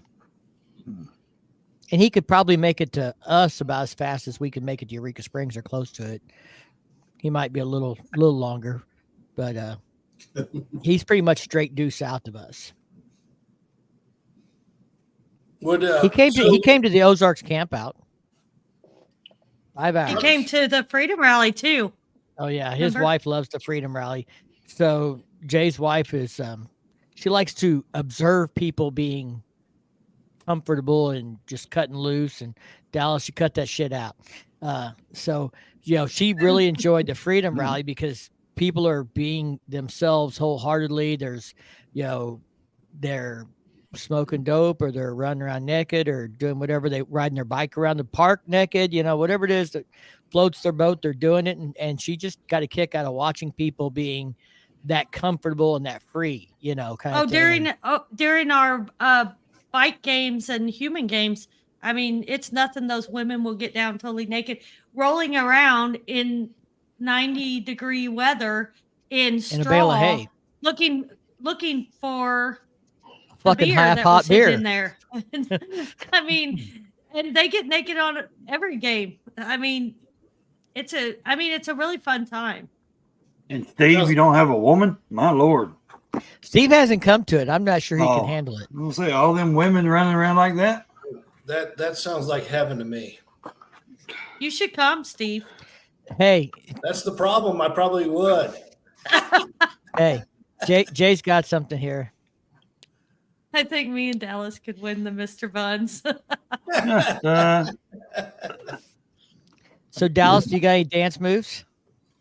Oh yeah, I've always got the robot as my go-to. He's got singing moves.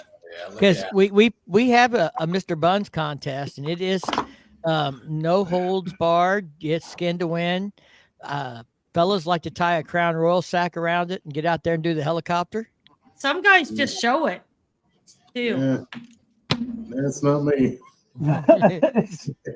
I'm a pretty conservative fellow when it comes to that kind of thing.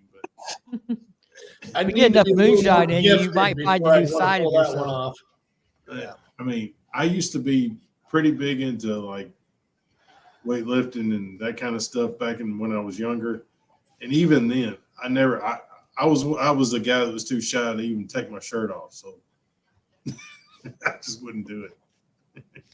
Do they have like a fat belly contest? Because I could get into that. Hey, this crowd is really about enthusiasm. It's not necessarily the hottest chick that wins or the skinniest guy or the most muscular guy. It's the guy that goes out there with the attitude, that he gives the show. Right, that he's going to put on a show for everybody. He's here to have a good time, and that's usually what the crowd wants to see. Mm-hmm. Wagonator's been there a time or two. Thus the term Freedom Rally. Freedom. Yes, Shannon, Jay's wife Shannon said some of the guys last year needed to not show it. That's funny.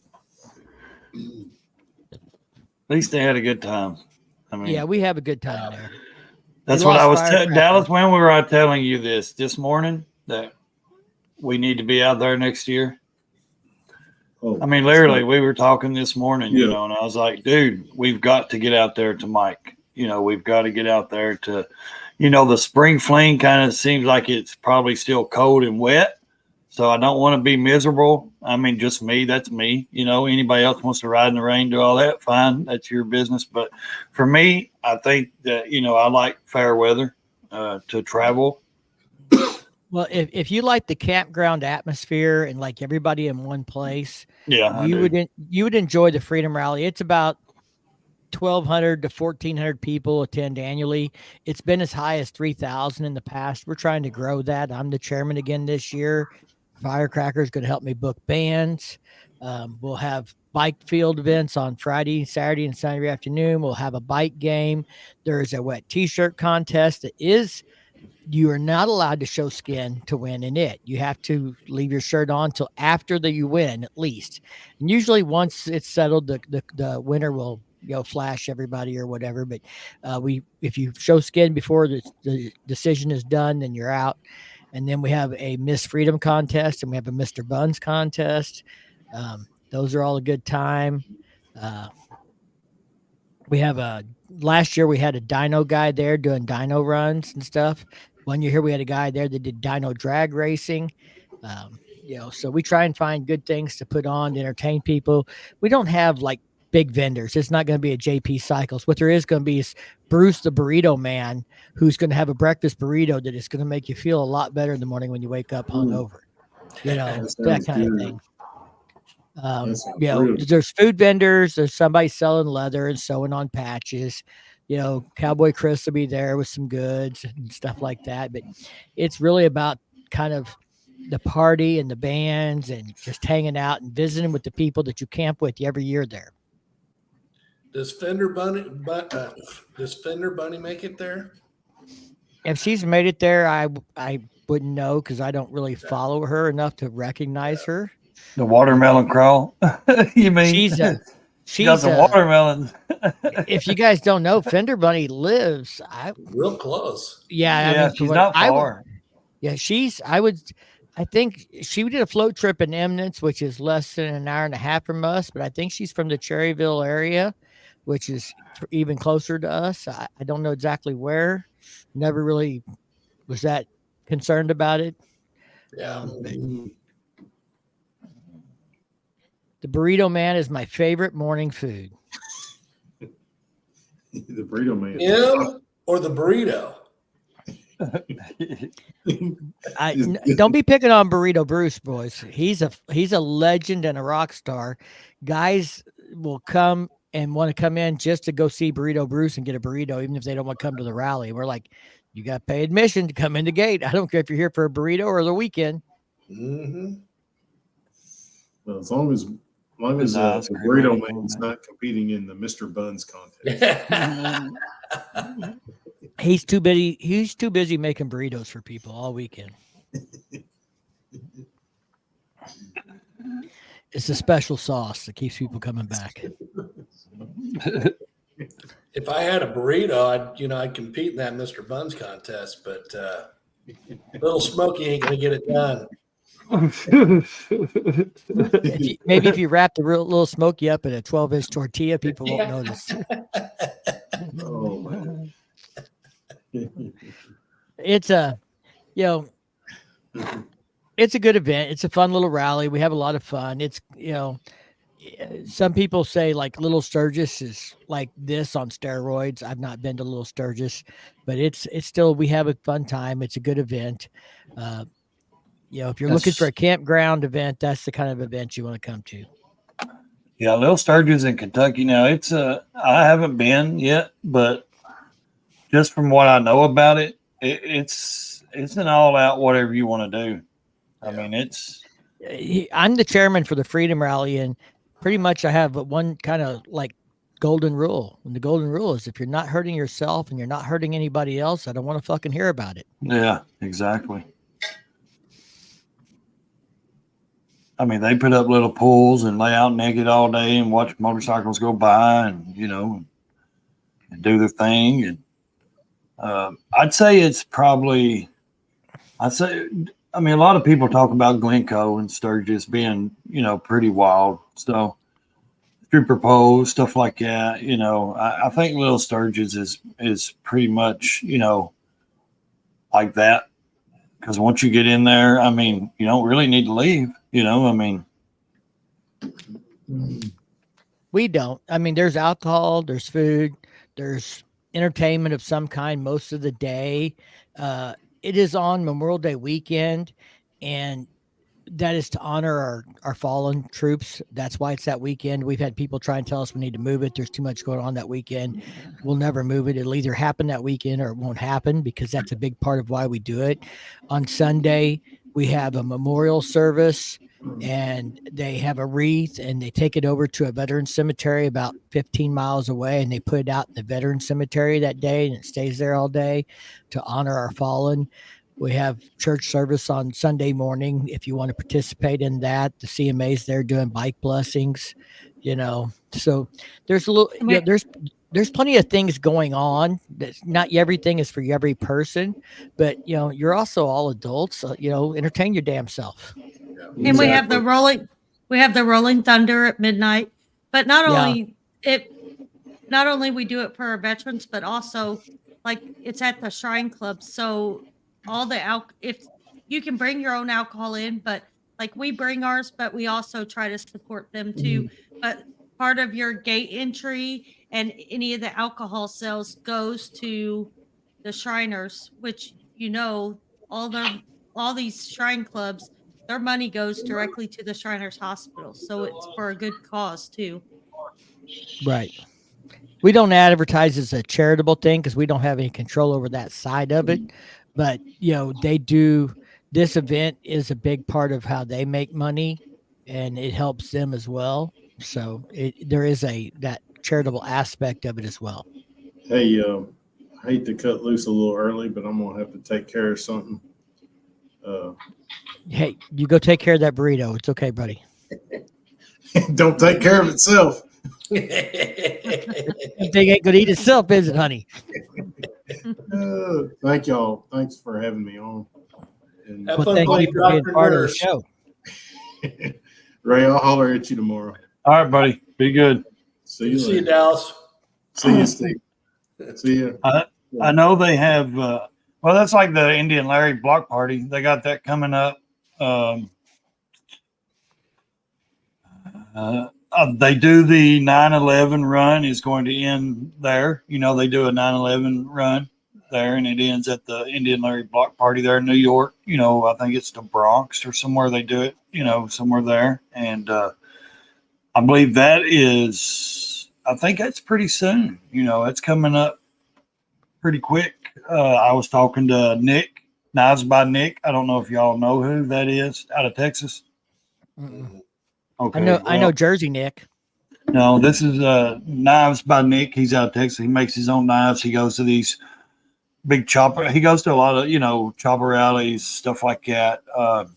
Real good dude. Real long beard. Like yours, Mike. Real just old school chopper rider, and he rides his chopper all over the country, man. And that's why I was talking to him this morning, and he's going to to New York to the block party, and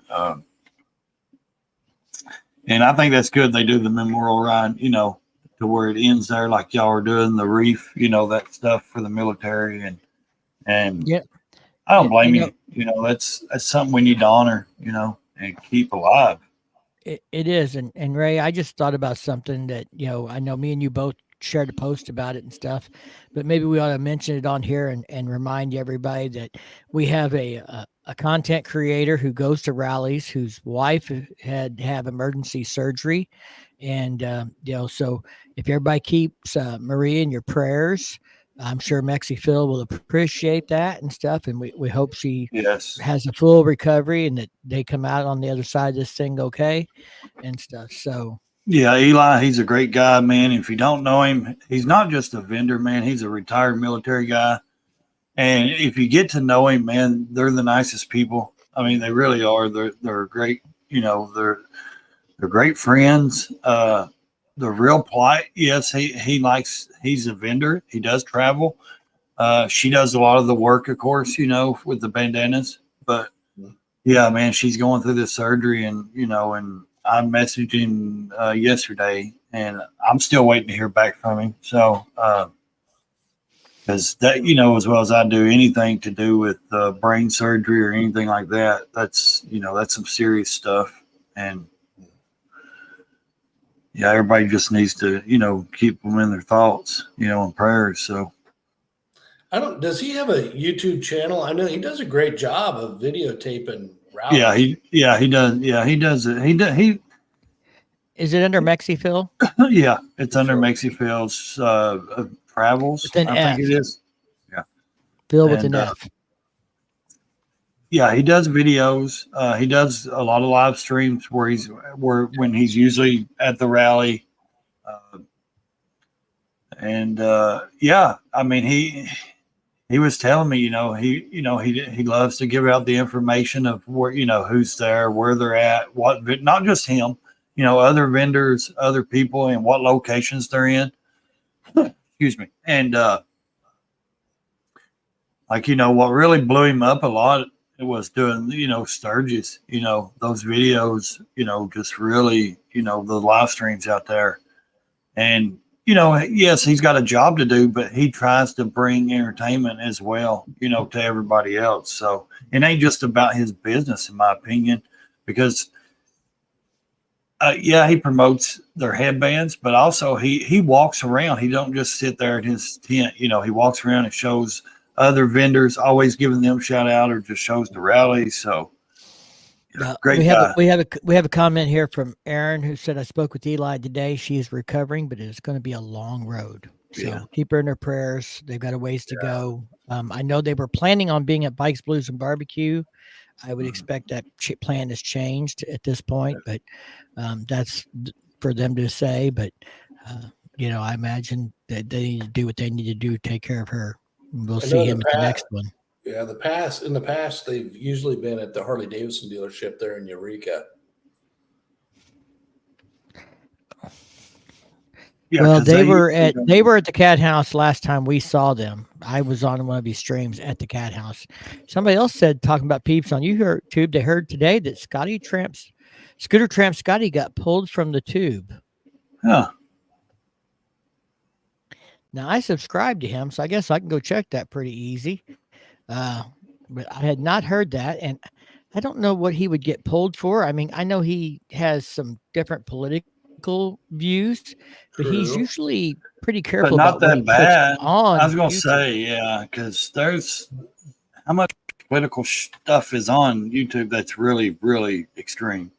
I mean, I don't think his is that extreme. There's plenty of other shitty political channels on YouTube.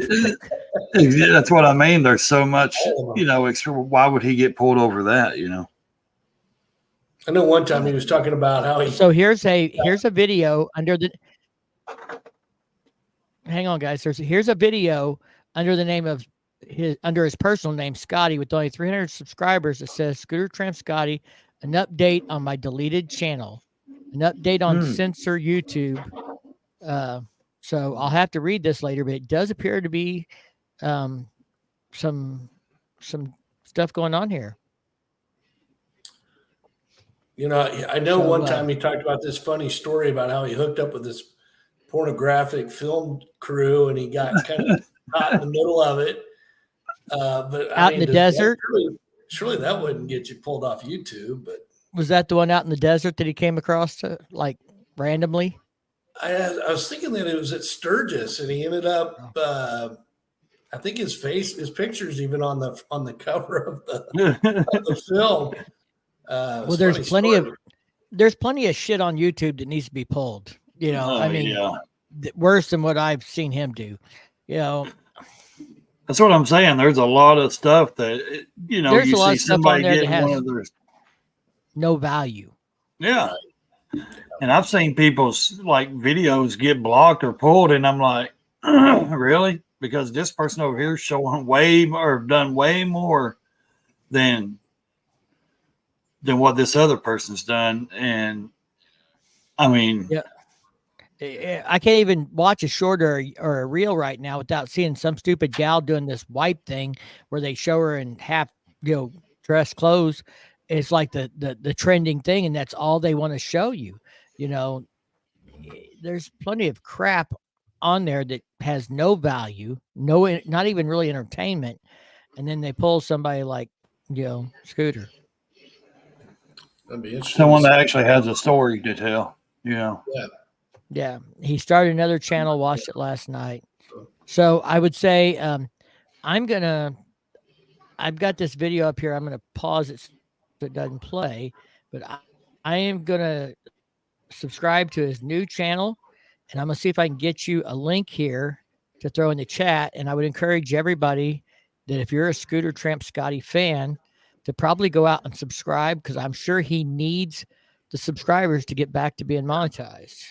Yeah. So there's his video that he just posted, and from there you can find his channel and check him out if you're a Scooter Tramp Scotty fan, and maybe give him some love and help him get back on his feet, because without even watching the video, I'm sure he's going to need subscribers to get back, because I know that monetization is part of how he kept himself from having to work rallies and stuff anymore. Yeah. He's in great Part of his shape. retirement He's getting up plan. there in age, you know. I mean, Yeah, I think he was, benefiting a little bit, not too much, but enough to kind of, keep him rolling a engaged. little bit. Yeah, and that helps someone that lives on the road like that. I mean, Yeah, he's at 306 subscribers right now, or 311. He's gone up 5 since I looked at his channel, but I'm going to throw the link out here to the actual channel for anybody that wants to subscribe.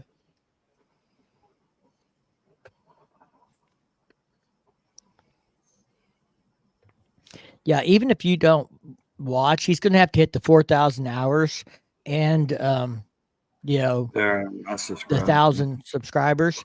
So, I'll probably put whatever video he's got up on repeat, put it on loop, and let it run all night while I go to bed, and turn it off in the morning, give Scotty a little love. And if anybody else feels like doing that, you go right ahead.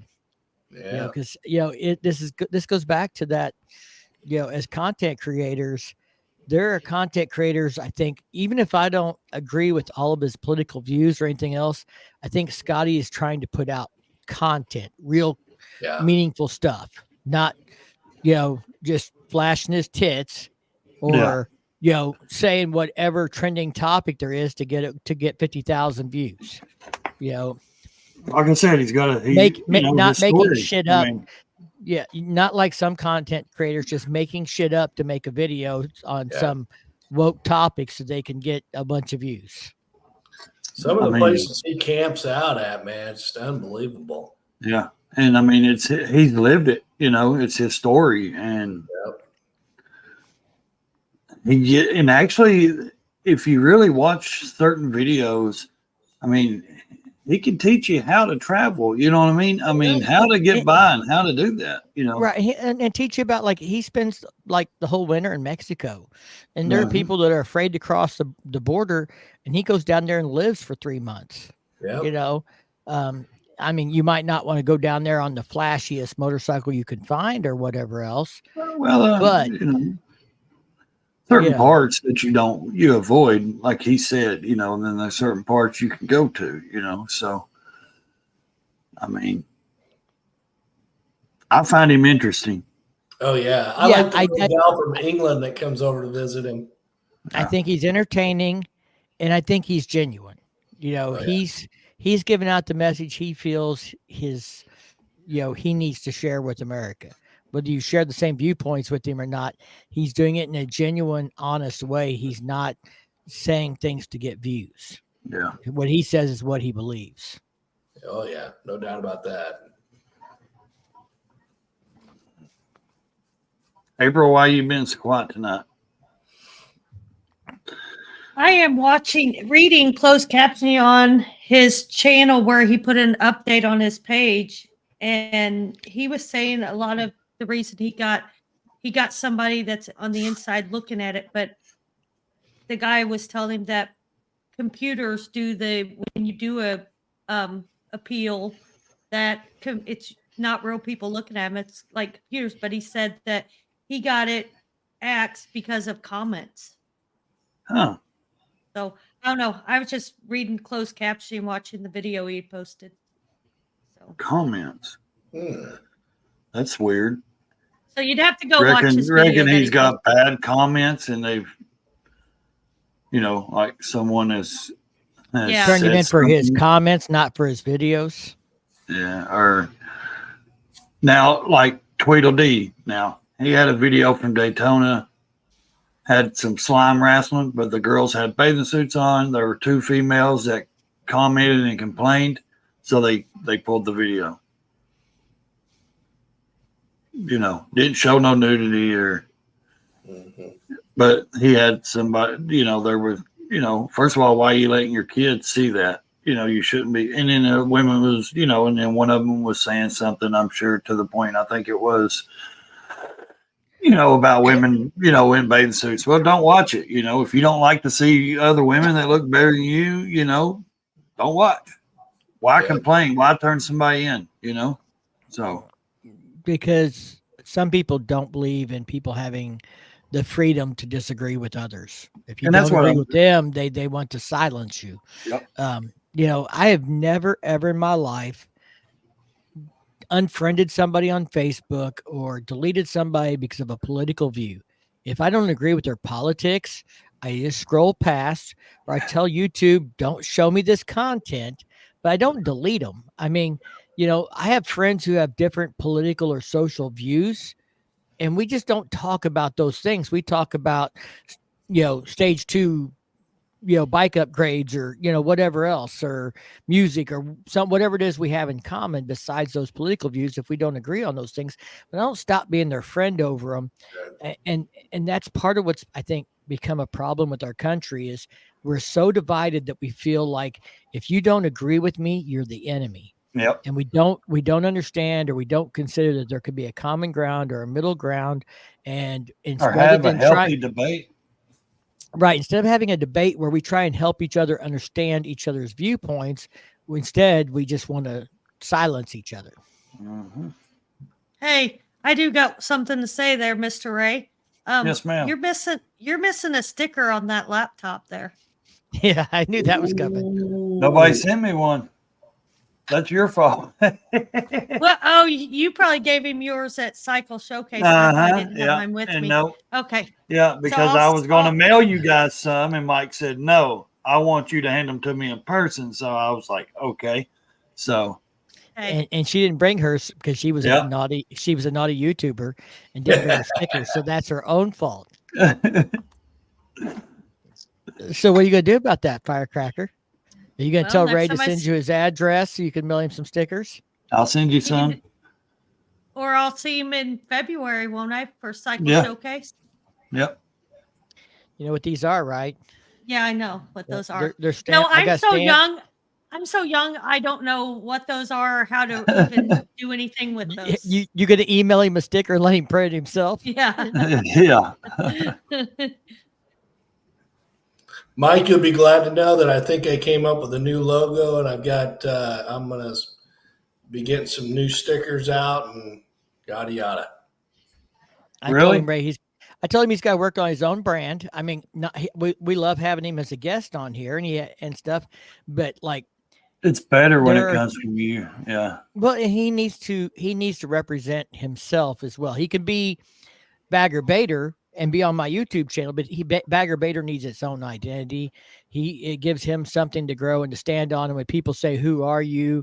or whatever else, like he talked to some vendors at Sturgis, instead of saying, "Oh, I'm this guy on Facebook and I'm on Riding in the Ozarks channel," he can say, "I'm Bagger Bader. I have my own Facebook page, but I'm also a reoccurring guest speaker on Riding in the Ozarks' lives," or whatever else. But he's got to get his own brand going.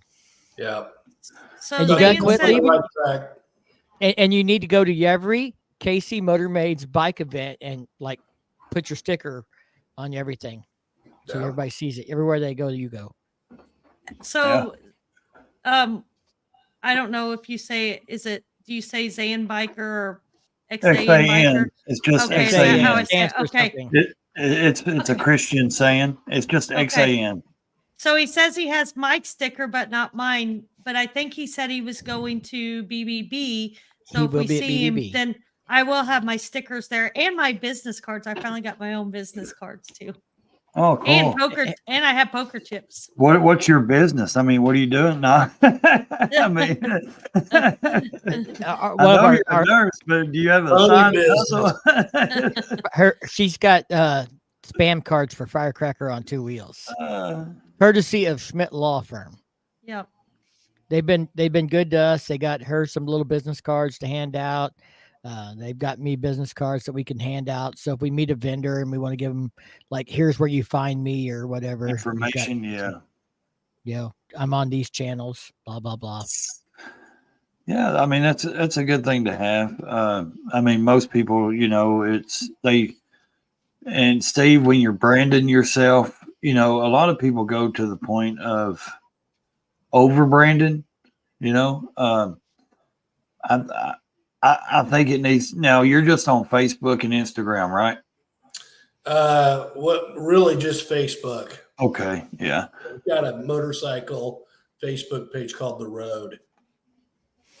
He's got a group called The Road that he manages, and he's got to work on creating his own Facebook I'll have to look that up. profile page. I'm only on Facebook like once a month or something. But I'll have to get on it more. Okay. See, and it's really for me, it's the opposite. I'm on Facebook 90% of the time and on Instagram 10% of the time. Yeah, I don't do much Instagram. But you could do some killer reels on Instagram, Steve. You can, but you can't do events on Instagram. No, you can't. And so a lot of part of what I do here in the Ozarks is I share events. I share other people's events. I have a group called Riding in the Ozarks with almost 3,000 followers in that, where I've created a community for businesses and people in the Ozarks. They share poker runs that are going on, or, fundraisers for like the family that got killed at that bike wreck in Aurora, Missouri. Yeah. There was multiple posts in there about fundraisers for them and events that were going on. So there's a lot of community aspect of Facebook if you're using it the right way. And that's where I get the benefit. I share my meet and greets in there. I find out events like the Switchback Bar has an event in Facebook, and we're actually going to it. So they wanted to promote that we would be there and stuff, and they share that out with their community and stuff. And that's the thing that Instagram misses for me. It doesn't have. Instagram is more about, at least to me, it seems like it's more about look at me. Yeah, look at me. Look at me. And a lot of what I like to do is look at him. Look at this. Look at this. Let me share with you what I know about this and this and this, and promote other people's stuff. Yeah. I got into one of those groups in Facebook. It was here local in Tennessee, and it was like a upper plateau riding group or something like it, I believe. And no offense to them, but it was a riding group that, I joined. Someone sent me the invite. So I joined it, and I left it pretty quick because I noticed that it was a riding group, but they wanted to sit in the chat room and chat more than they actually wanted to meet up and ride and do that. And I was like, well, why don't you just start a chat room? You know what I mean? And I met up one time with the group, and there were only 3 other guys, but there's like 150, 200 people in the chat. And I'm like, what the crap? They just wanted to go in and just talk. And that's okay if they wanted to just chat. That's fine. But, don't create a riding, group where you want to meet up with other local riders and meet people like that and never do it. Right. Like my Riding in the Ozarks group is intended to be for people to share information about the Ozarks that is motorcycle related, whether it's motorcycle related businesses, bike nights. I have no problem with bars that promote their bike night in there, so people know they're having a bike night and what they've got going on. Some stores that sell bike related stuff, whether it's leathers and stuff like that, those kinds of posts are okay, as long as they limit it to like 1 post a day, not more than that. I don't want to spam them in the group, but charity rides or bike events, things that are going on in the Ozarks. And we have people who join that group from all over the country because they want to know about coming here, and they'll post something in there like, well, I'm coming to Arkansas or Lake of the Ozarks in October. Where should I go, or what should I do, or what is there to do? And 20 people will respond. And that's part of why I started that group, is people would reach out to me and say, hey, you're riding in the Ozarks. What should I do when I come to the Ozarks? Well, I can't answer everyone, and I'm not the best resource for every question in Arkansas. Like, where's a good campground in Arkansas? I don't know. I don't camp in Arkansas.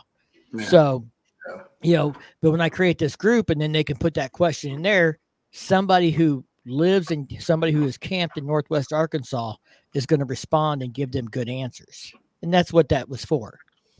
Yeah. My group is, first and foremost, so, hey, let me cut in. Yes, ma'am. Good. You have the floor. Riding, I posted in there, but it's not showing my comments. But riding on 3 Tennessee, asked the poker chips, and I want to tell him it's Chip Lab is where we get them from. Mm. Some reason my comments that I'm typing in aren't showing up. Yeah. You're not typing them in the private chat, are you? I don't see No, anything I'm in the doing it on the private. live stream on the other side.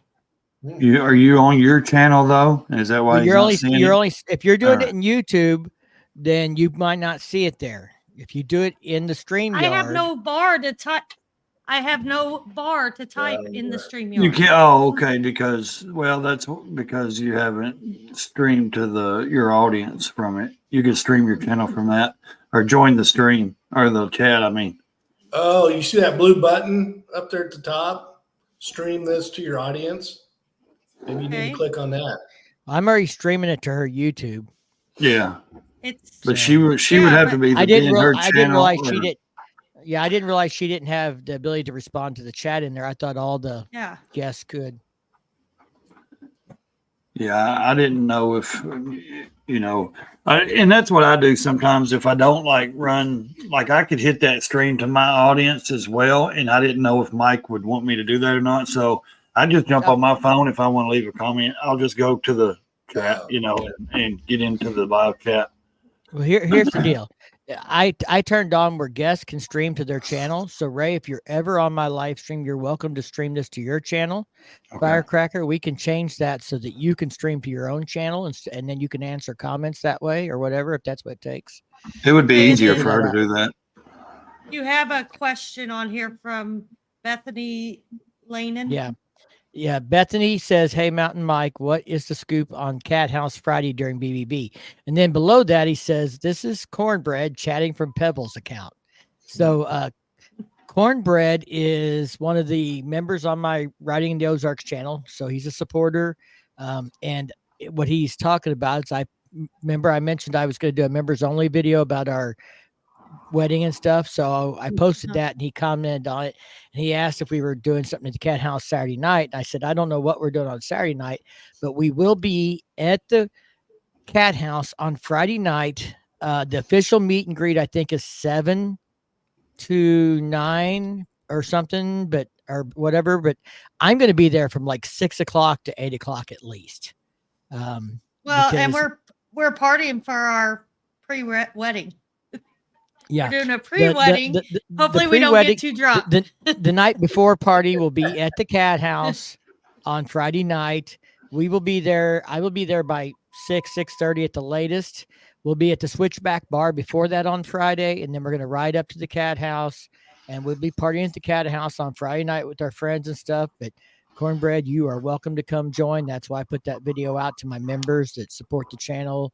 I gave them some details about what's going on Saturday, and then sent them a personal invite with Firecracker's blessing to do that in case they wanted to come be a part of it. Several people that I don't have a lot of members on my channel, but the ones I do, are a lot of them. Cornbread is not particularly one of them, but a lot of them are people we've met in person, like Christian and not JS, Mike Bodine, people like that we've met in person, and they want to donate and support the channel every month, and they're members, and Cornbread is. And so we just kind of gave them some inside information.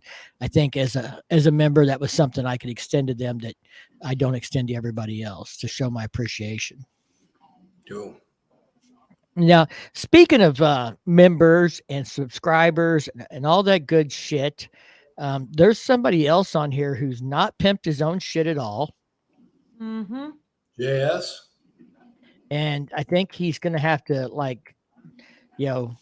give everybody the spiel on who he is and what he does on his channel. And I'm going to throw a link in the comments to his channel. You talking about me?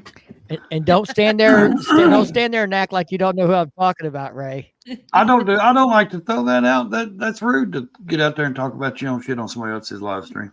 I was invited as a guest. I didn't feel like it was necessarily to, throw all that junk out. Well, okay, so you're at 443. Is that where you're at right now? It looks I guess. Yeah. He's at 443. So we're going to see if the Ozark Nations can give him a little push tonight. and where we can get him to. We've got 25 people in the live stream right now, 24, 25. So I think there should be no problem to get him over 450, if not 460 tonight. Hell yeah. I'm sure some of Okay. you are already subscribed to him, but if you're not, the link's in the chat. Now, Ray, you're on. You tell them what you do. All right. So Ray's Motolife, and what I do on my channel, I have every Monday night live stream at 7 o'clock Central. If you do watch it, I just have different other YouTube channels, people that come on. I don't want to call them bikers. Motorcyclists. We talk about rallies, we talk about events, meetups. Now here in Tennessee, we have quite a few people that live in Tennessee that I have also met, in the YouTube world as well. So we do like a Tennessee crew. We call it a Tennessee crew meetup. We meet up all the time. We're either going to rallies or events or something's going on, or we're just meeting up and riding. So I film a lot of that. I do film a lot of shorts. And I do videos. I got quite a bit of videos. I got a lot of riding videos in the past videos. But the shorts, usually when I do the shorts, I'm not just putting up something stupid. It's like I'm actually recording something I want people to see, or I want, what I want to do. I'm not just putting up some famous person or some picture of somebody, you know what I mean, that, following the trend. When I do a short, I'm doing, I'm actually filming that, or I'm doing, I'm talking with that and stuff. So yeah, my channel is basically, just me, and my friends, and I'll put you on the channel as well. If anybody wants to come on the live streams, they're more than welcome. I don't do a lot of interviews. We just like to hang out and have fun. I don't know. I just, if I find it recordable. Now, I was doing a lot of riding videos, and I've got 360 cameras. I got all that stuff. And I got to the point where my ride was becoming a job. It wasn't being fun, and I wasn't enjoying it. So the only time I do any riding videos and actually record is usually when I'm meeting up with a few of our friends and a few of us. More than likely, I like to record, when I'm actually at the destination. When I'm at the event or I'm at somewhere, I like to record a little bit, and put something together. So I don't do any more of a lot of the like solo moto vlogging anymore, because I had the microphones and the helmets and doing all that talking and all that, but it was taken away from my enjoyment of my ride. So I quit doing that. So if you go check out the channel, man, I mean, you'll get a variety of different, but it's motorcycle stuff, it's all motorcycle related. And I would appreciate it. Like I said, and Mike knows, it helps the views help. Leave me a comment. I answer every comment, and that's probably because I don't have 10,000 comments. So I'm able to answer the 25 comments that are left. So, but I will get with you, so there it is. You want to check it out. That's what I do. Like I said, every week I do a live stream. So we just like to just bullshit. And, I know it's a Monday night, but it kind of gives them people that has to start back to work on Mondays. They get home, we all know Mondays suck at work. So kind of gives them a little relief for hang out for an hour or so and just, have some fun. So there it is. There's my pitch. And I do have stickers. I have 3 different kinds. And I've got my first batch of T-shirts was mailed out yesterday. So when they get here, I haven't showed anybody what they're going to look like or anything yet. I only ordered a few for a few of us people. And when they get here, and if I'm happy with them, then I will show them. So I didn't really plan on selling anything. I was just making them for, just for myself to have. But if anybody, if they do turn out right, if anybody does get interested in the T-shirts that I have, I can't use T-Stream or T-Tree or whatever that stuff is. Teespring. Where I draw a check. I can't make money on YouTube. I can't make I can't make a penny from this. So I'm not doing it for money. And I know a lot of people don't believe that, but it's true. I will never monetize my channel. I will never ask anybody for money. I cannot accept that because it will interfere with my check. So, I enjoy the friendships that I've made.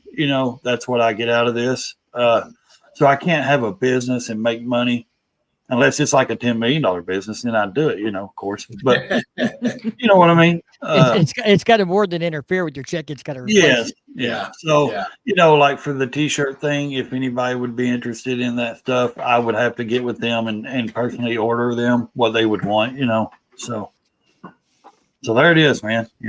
Check it out if you like. Subscribe. That helps. I'm a proud subscriber myself. Thank you. Ray,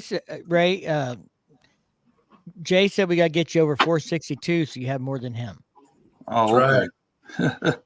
We need to get both of you over 1,000. And to tell you the truth, I enjoy I have looked at the analytics before, and the average people that watch my stuff is the people that are actually subscribed, and I enjoy that because I want those people that are actually subscribed to actually enjoy and watch my videos, because right, it doesn't do any good to have a subscriber that doesn't interact. Yeah, I mean, why have 10,000 subscribers, but they don't watch your videos? That don't make sense to me. I got 15,000 subscribers almost, and I have a lot of videos that have less than 2,000 views. Yeah, until I do a video on Harley Davidson and what they're up to and what's going on, and those are what a lot of people subscribe to hear, but that's not every day, every week, and so I'm okay with it. When I have a video that gets 2,000 views, and I'm okay with it when I get a video that gets 100,000 views. And there's some okay other content creators. Views. I got a content creator who I'm pretty sure he was talking about me, and I commented on his video, and he wouldn't respond.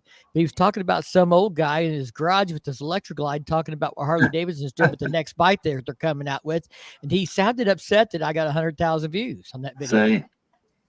And I commented on it, and he wouldn't respond. That's crazy. I mean, he didn't understand why. Why would anybody? Yeah. Why would that video get those kind of views?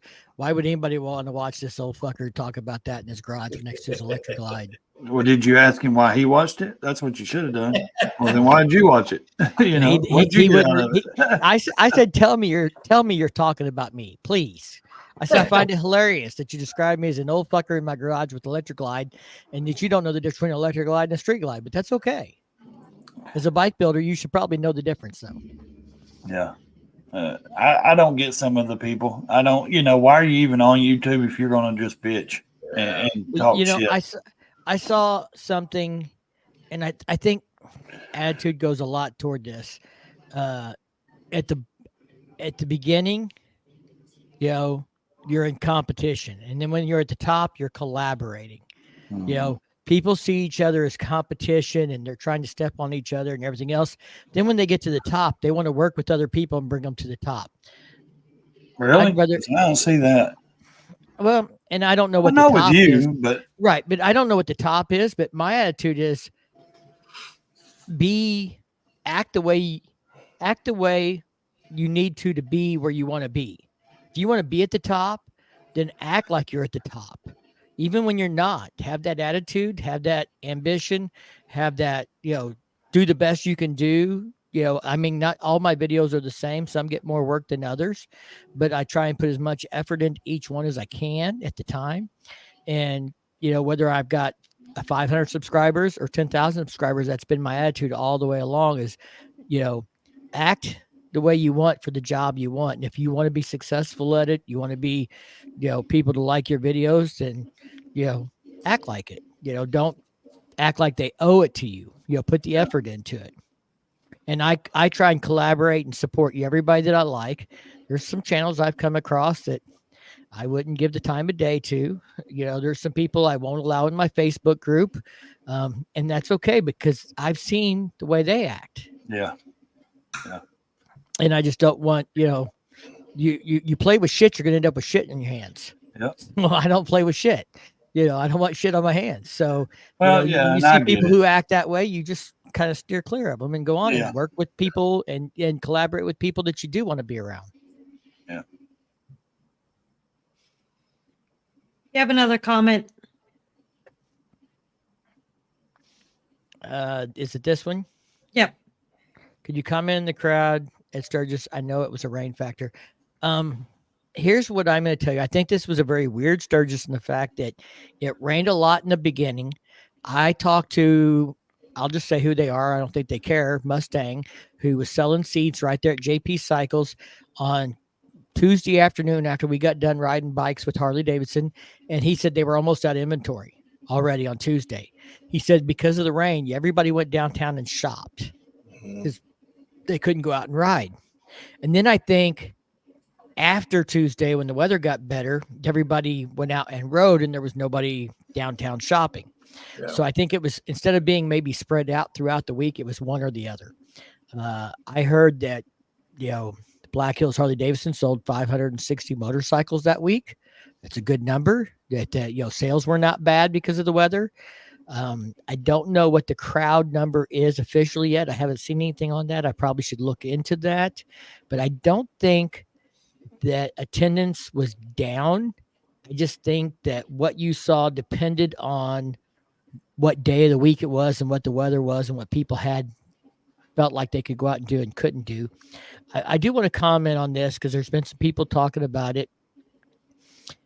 He said, was Ellie messing with the crowds? I'd heard some rumors, but you were there. I didn't see law enforcement doing anything different than what I've seen in the past. Now, one thing that was different for us is we didn't go to the Buffalo Chip 4 years ago. We only went to Full Throttle Saloon one time. We didn't spend a lot of time downtown 4 years ago. We spent more time downtown this year. We saw more cops this year than we did 4 years ago.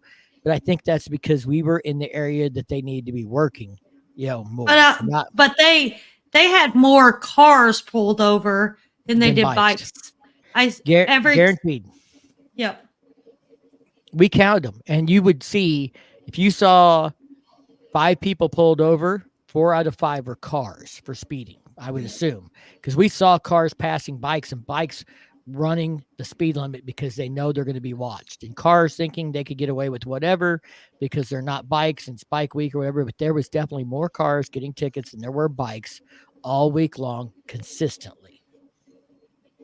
Well, the way I see it, you go knocking on the devil's door, he's liable to answer. I mean, truthfully, you want to act like a fool and an idiot. Guess what?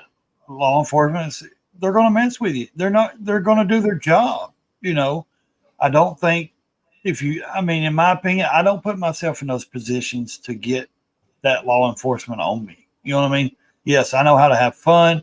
I can have a good time, but I also know where not to go and what not to do as well. So, and I want to address this because I saw different comments on, and I saw Monkey's comment on. He said, "Don't believe everything you see on YouTube about the Budweiser tent."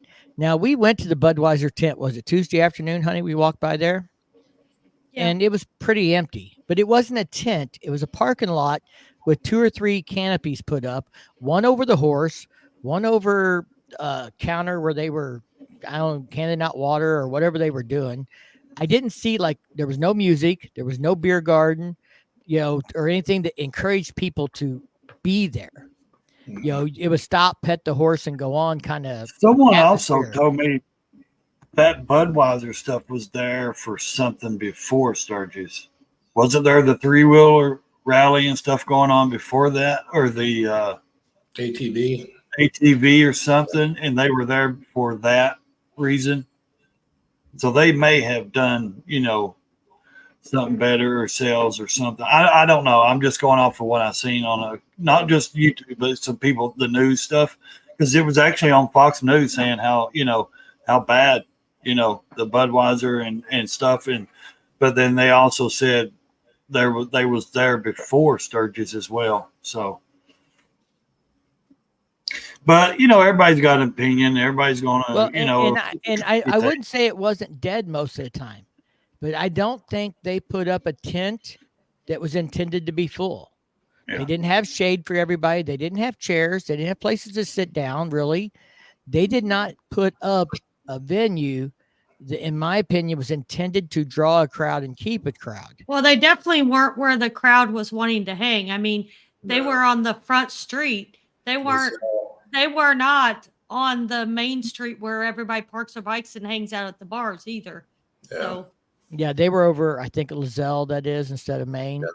Yeah. Yeah. So they were, they were at a street where people are driving by, not where, people are parking, not where people are drinking so much. They were kind of across the street from the Harley Convention Center demo ride thing. Rumble On was in that area and stuff. Uh, But like I didn't they said, still do the horses and all that stuff? when They we were had there, they one had horse. one horse that you could walk up and pet. I thought they did the Budweiser horses and stuff with the big wagon, and They They did. did- They had They, buffalo chip. they had Friday, that buffalo chip.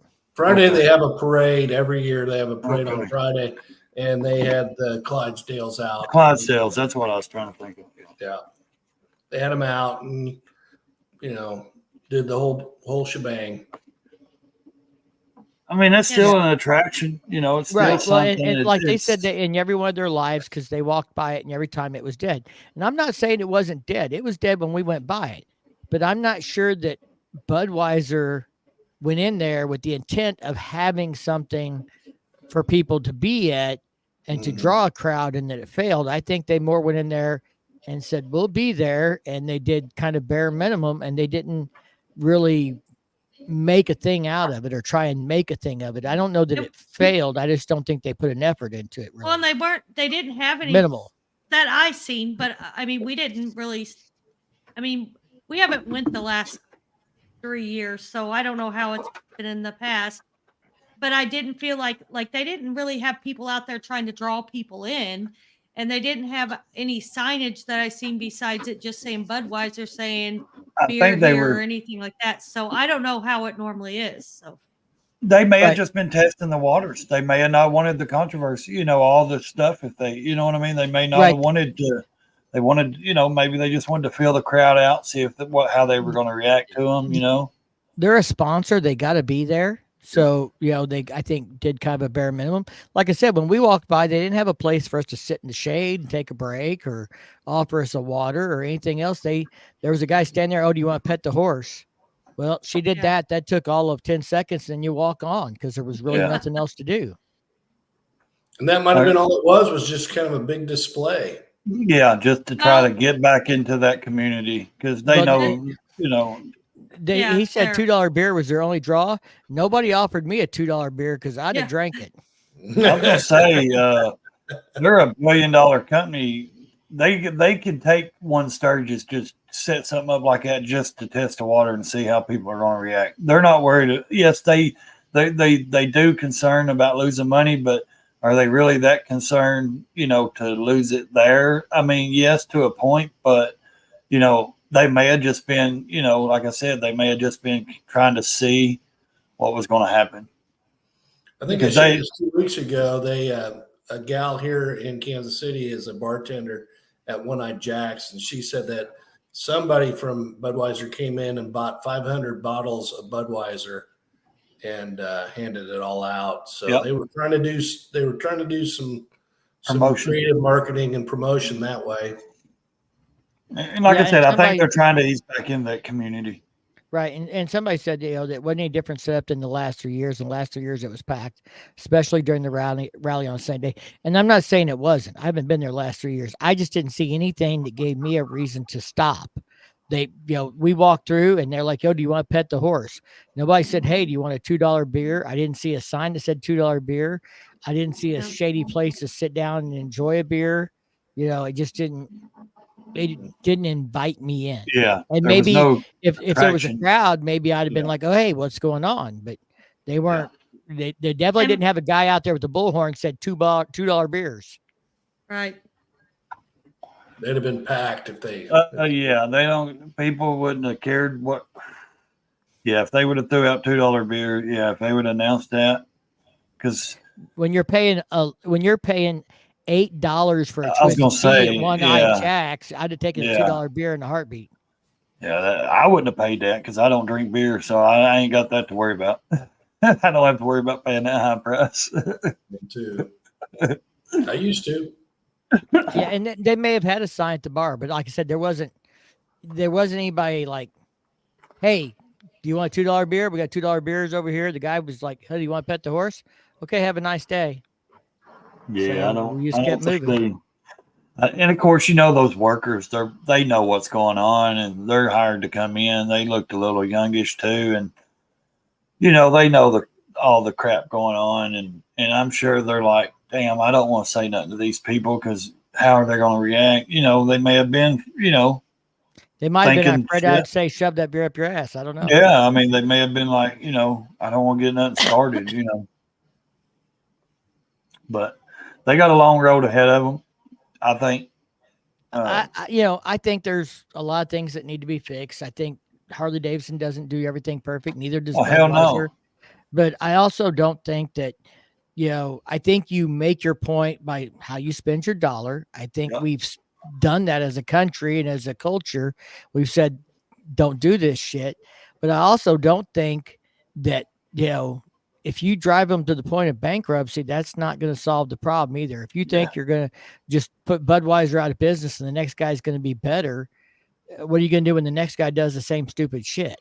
You don't punish your kid forever for something they do wrong. You punish them for a certain period of time, and then you move on.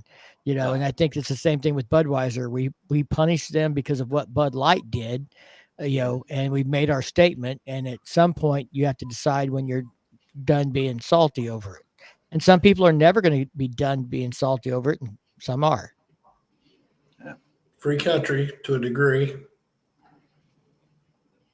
For now. Hey, I don't care what any of you say. I had to go buy me one of those 12 packs of Budweiser with the Harley Davidson emblem on it. I couldn't find any. It's sitting on my shelf in here, and it's not getting open and not getting drank.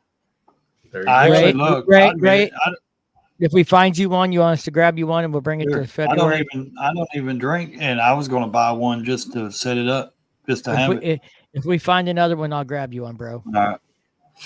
But I bought a banner that says Budweiser and has a picture of the can. It says, "Welcome to the 83rd Sturgis," and it's hanging up in my garage. And I posted on social media, and not one person made a woke comment about it or anything else.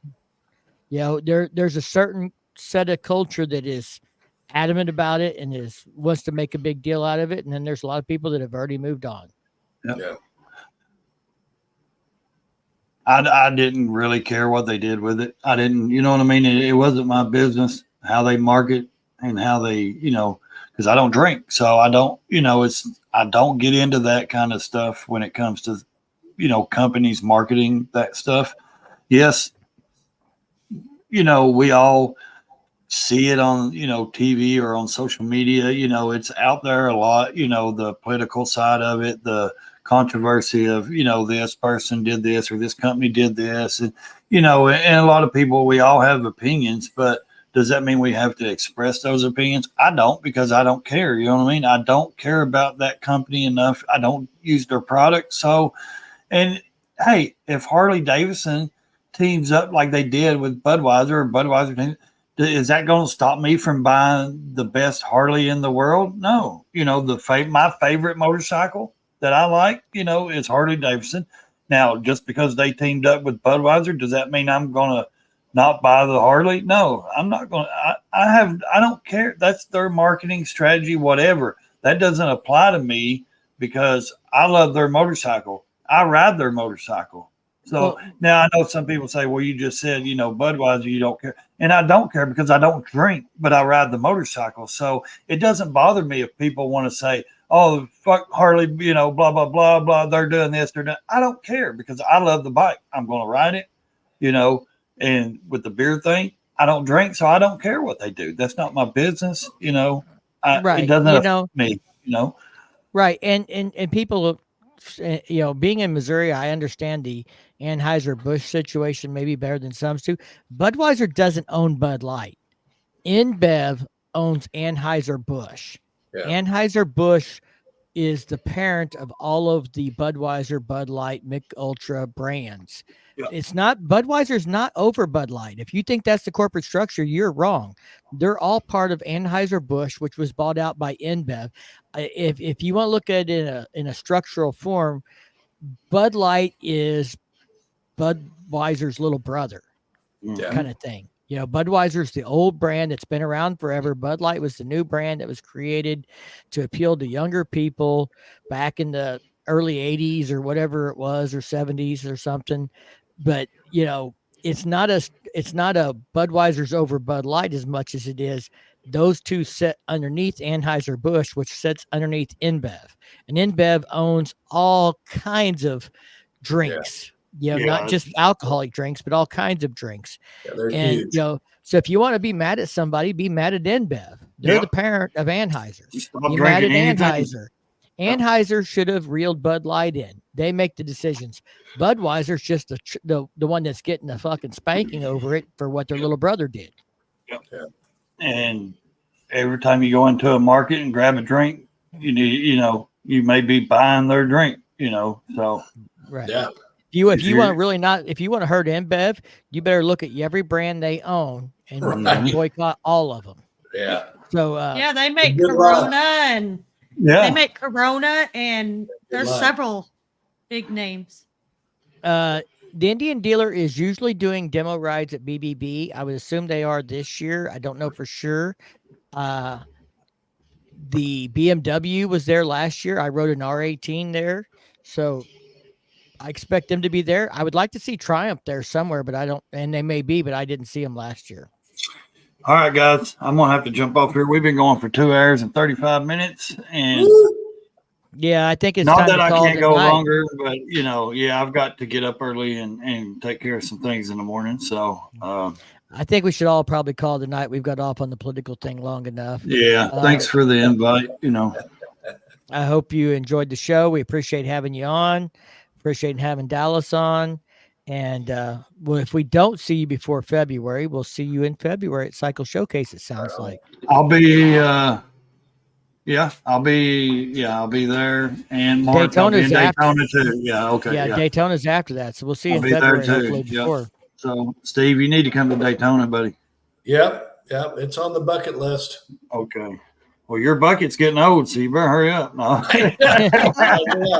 Well, kick a guy in the nuts, why don't you? Or that car is getting old, doesn't say. No. I gotta get my sound effects going. That would have been the perfect. Me and Dallas said it, man. We love hanging out with you guys, and it was great. Yeah. And we got to do it more. So yeah. So much fun.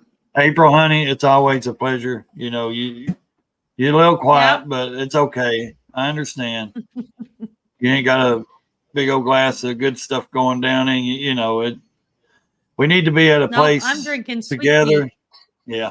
Well, I've got a mixture of a pear drink, so I had some George Dickel and a Coke earlier, but you know I like to drink one or two, and then you know I'm fine with that. I don't drink all night, so I don't drink beer. Now I'll drink bourbon and whiskey a little bit, so.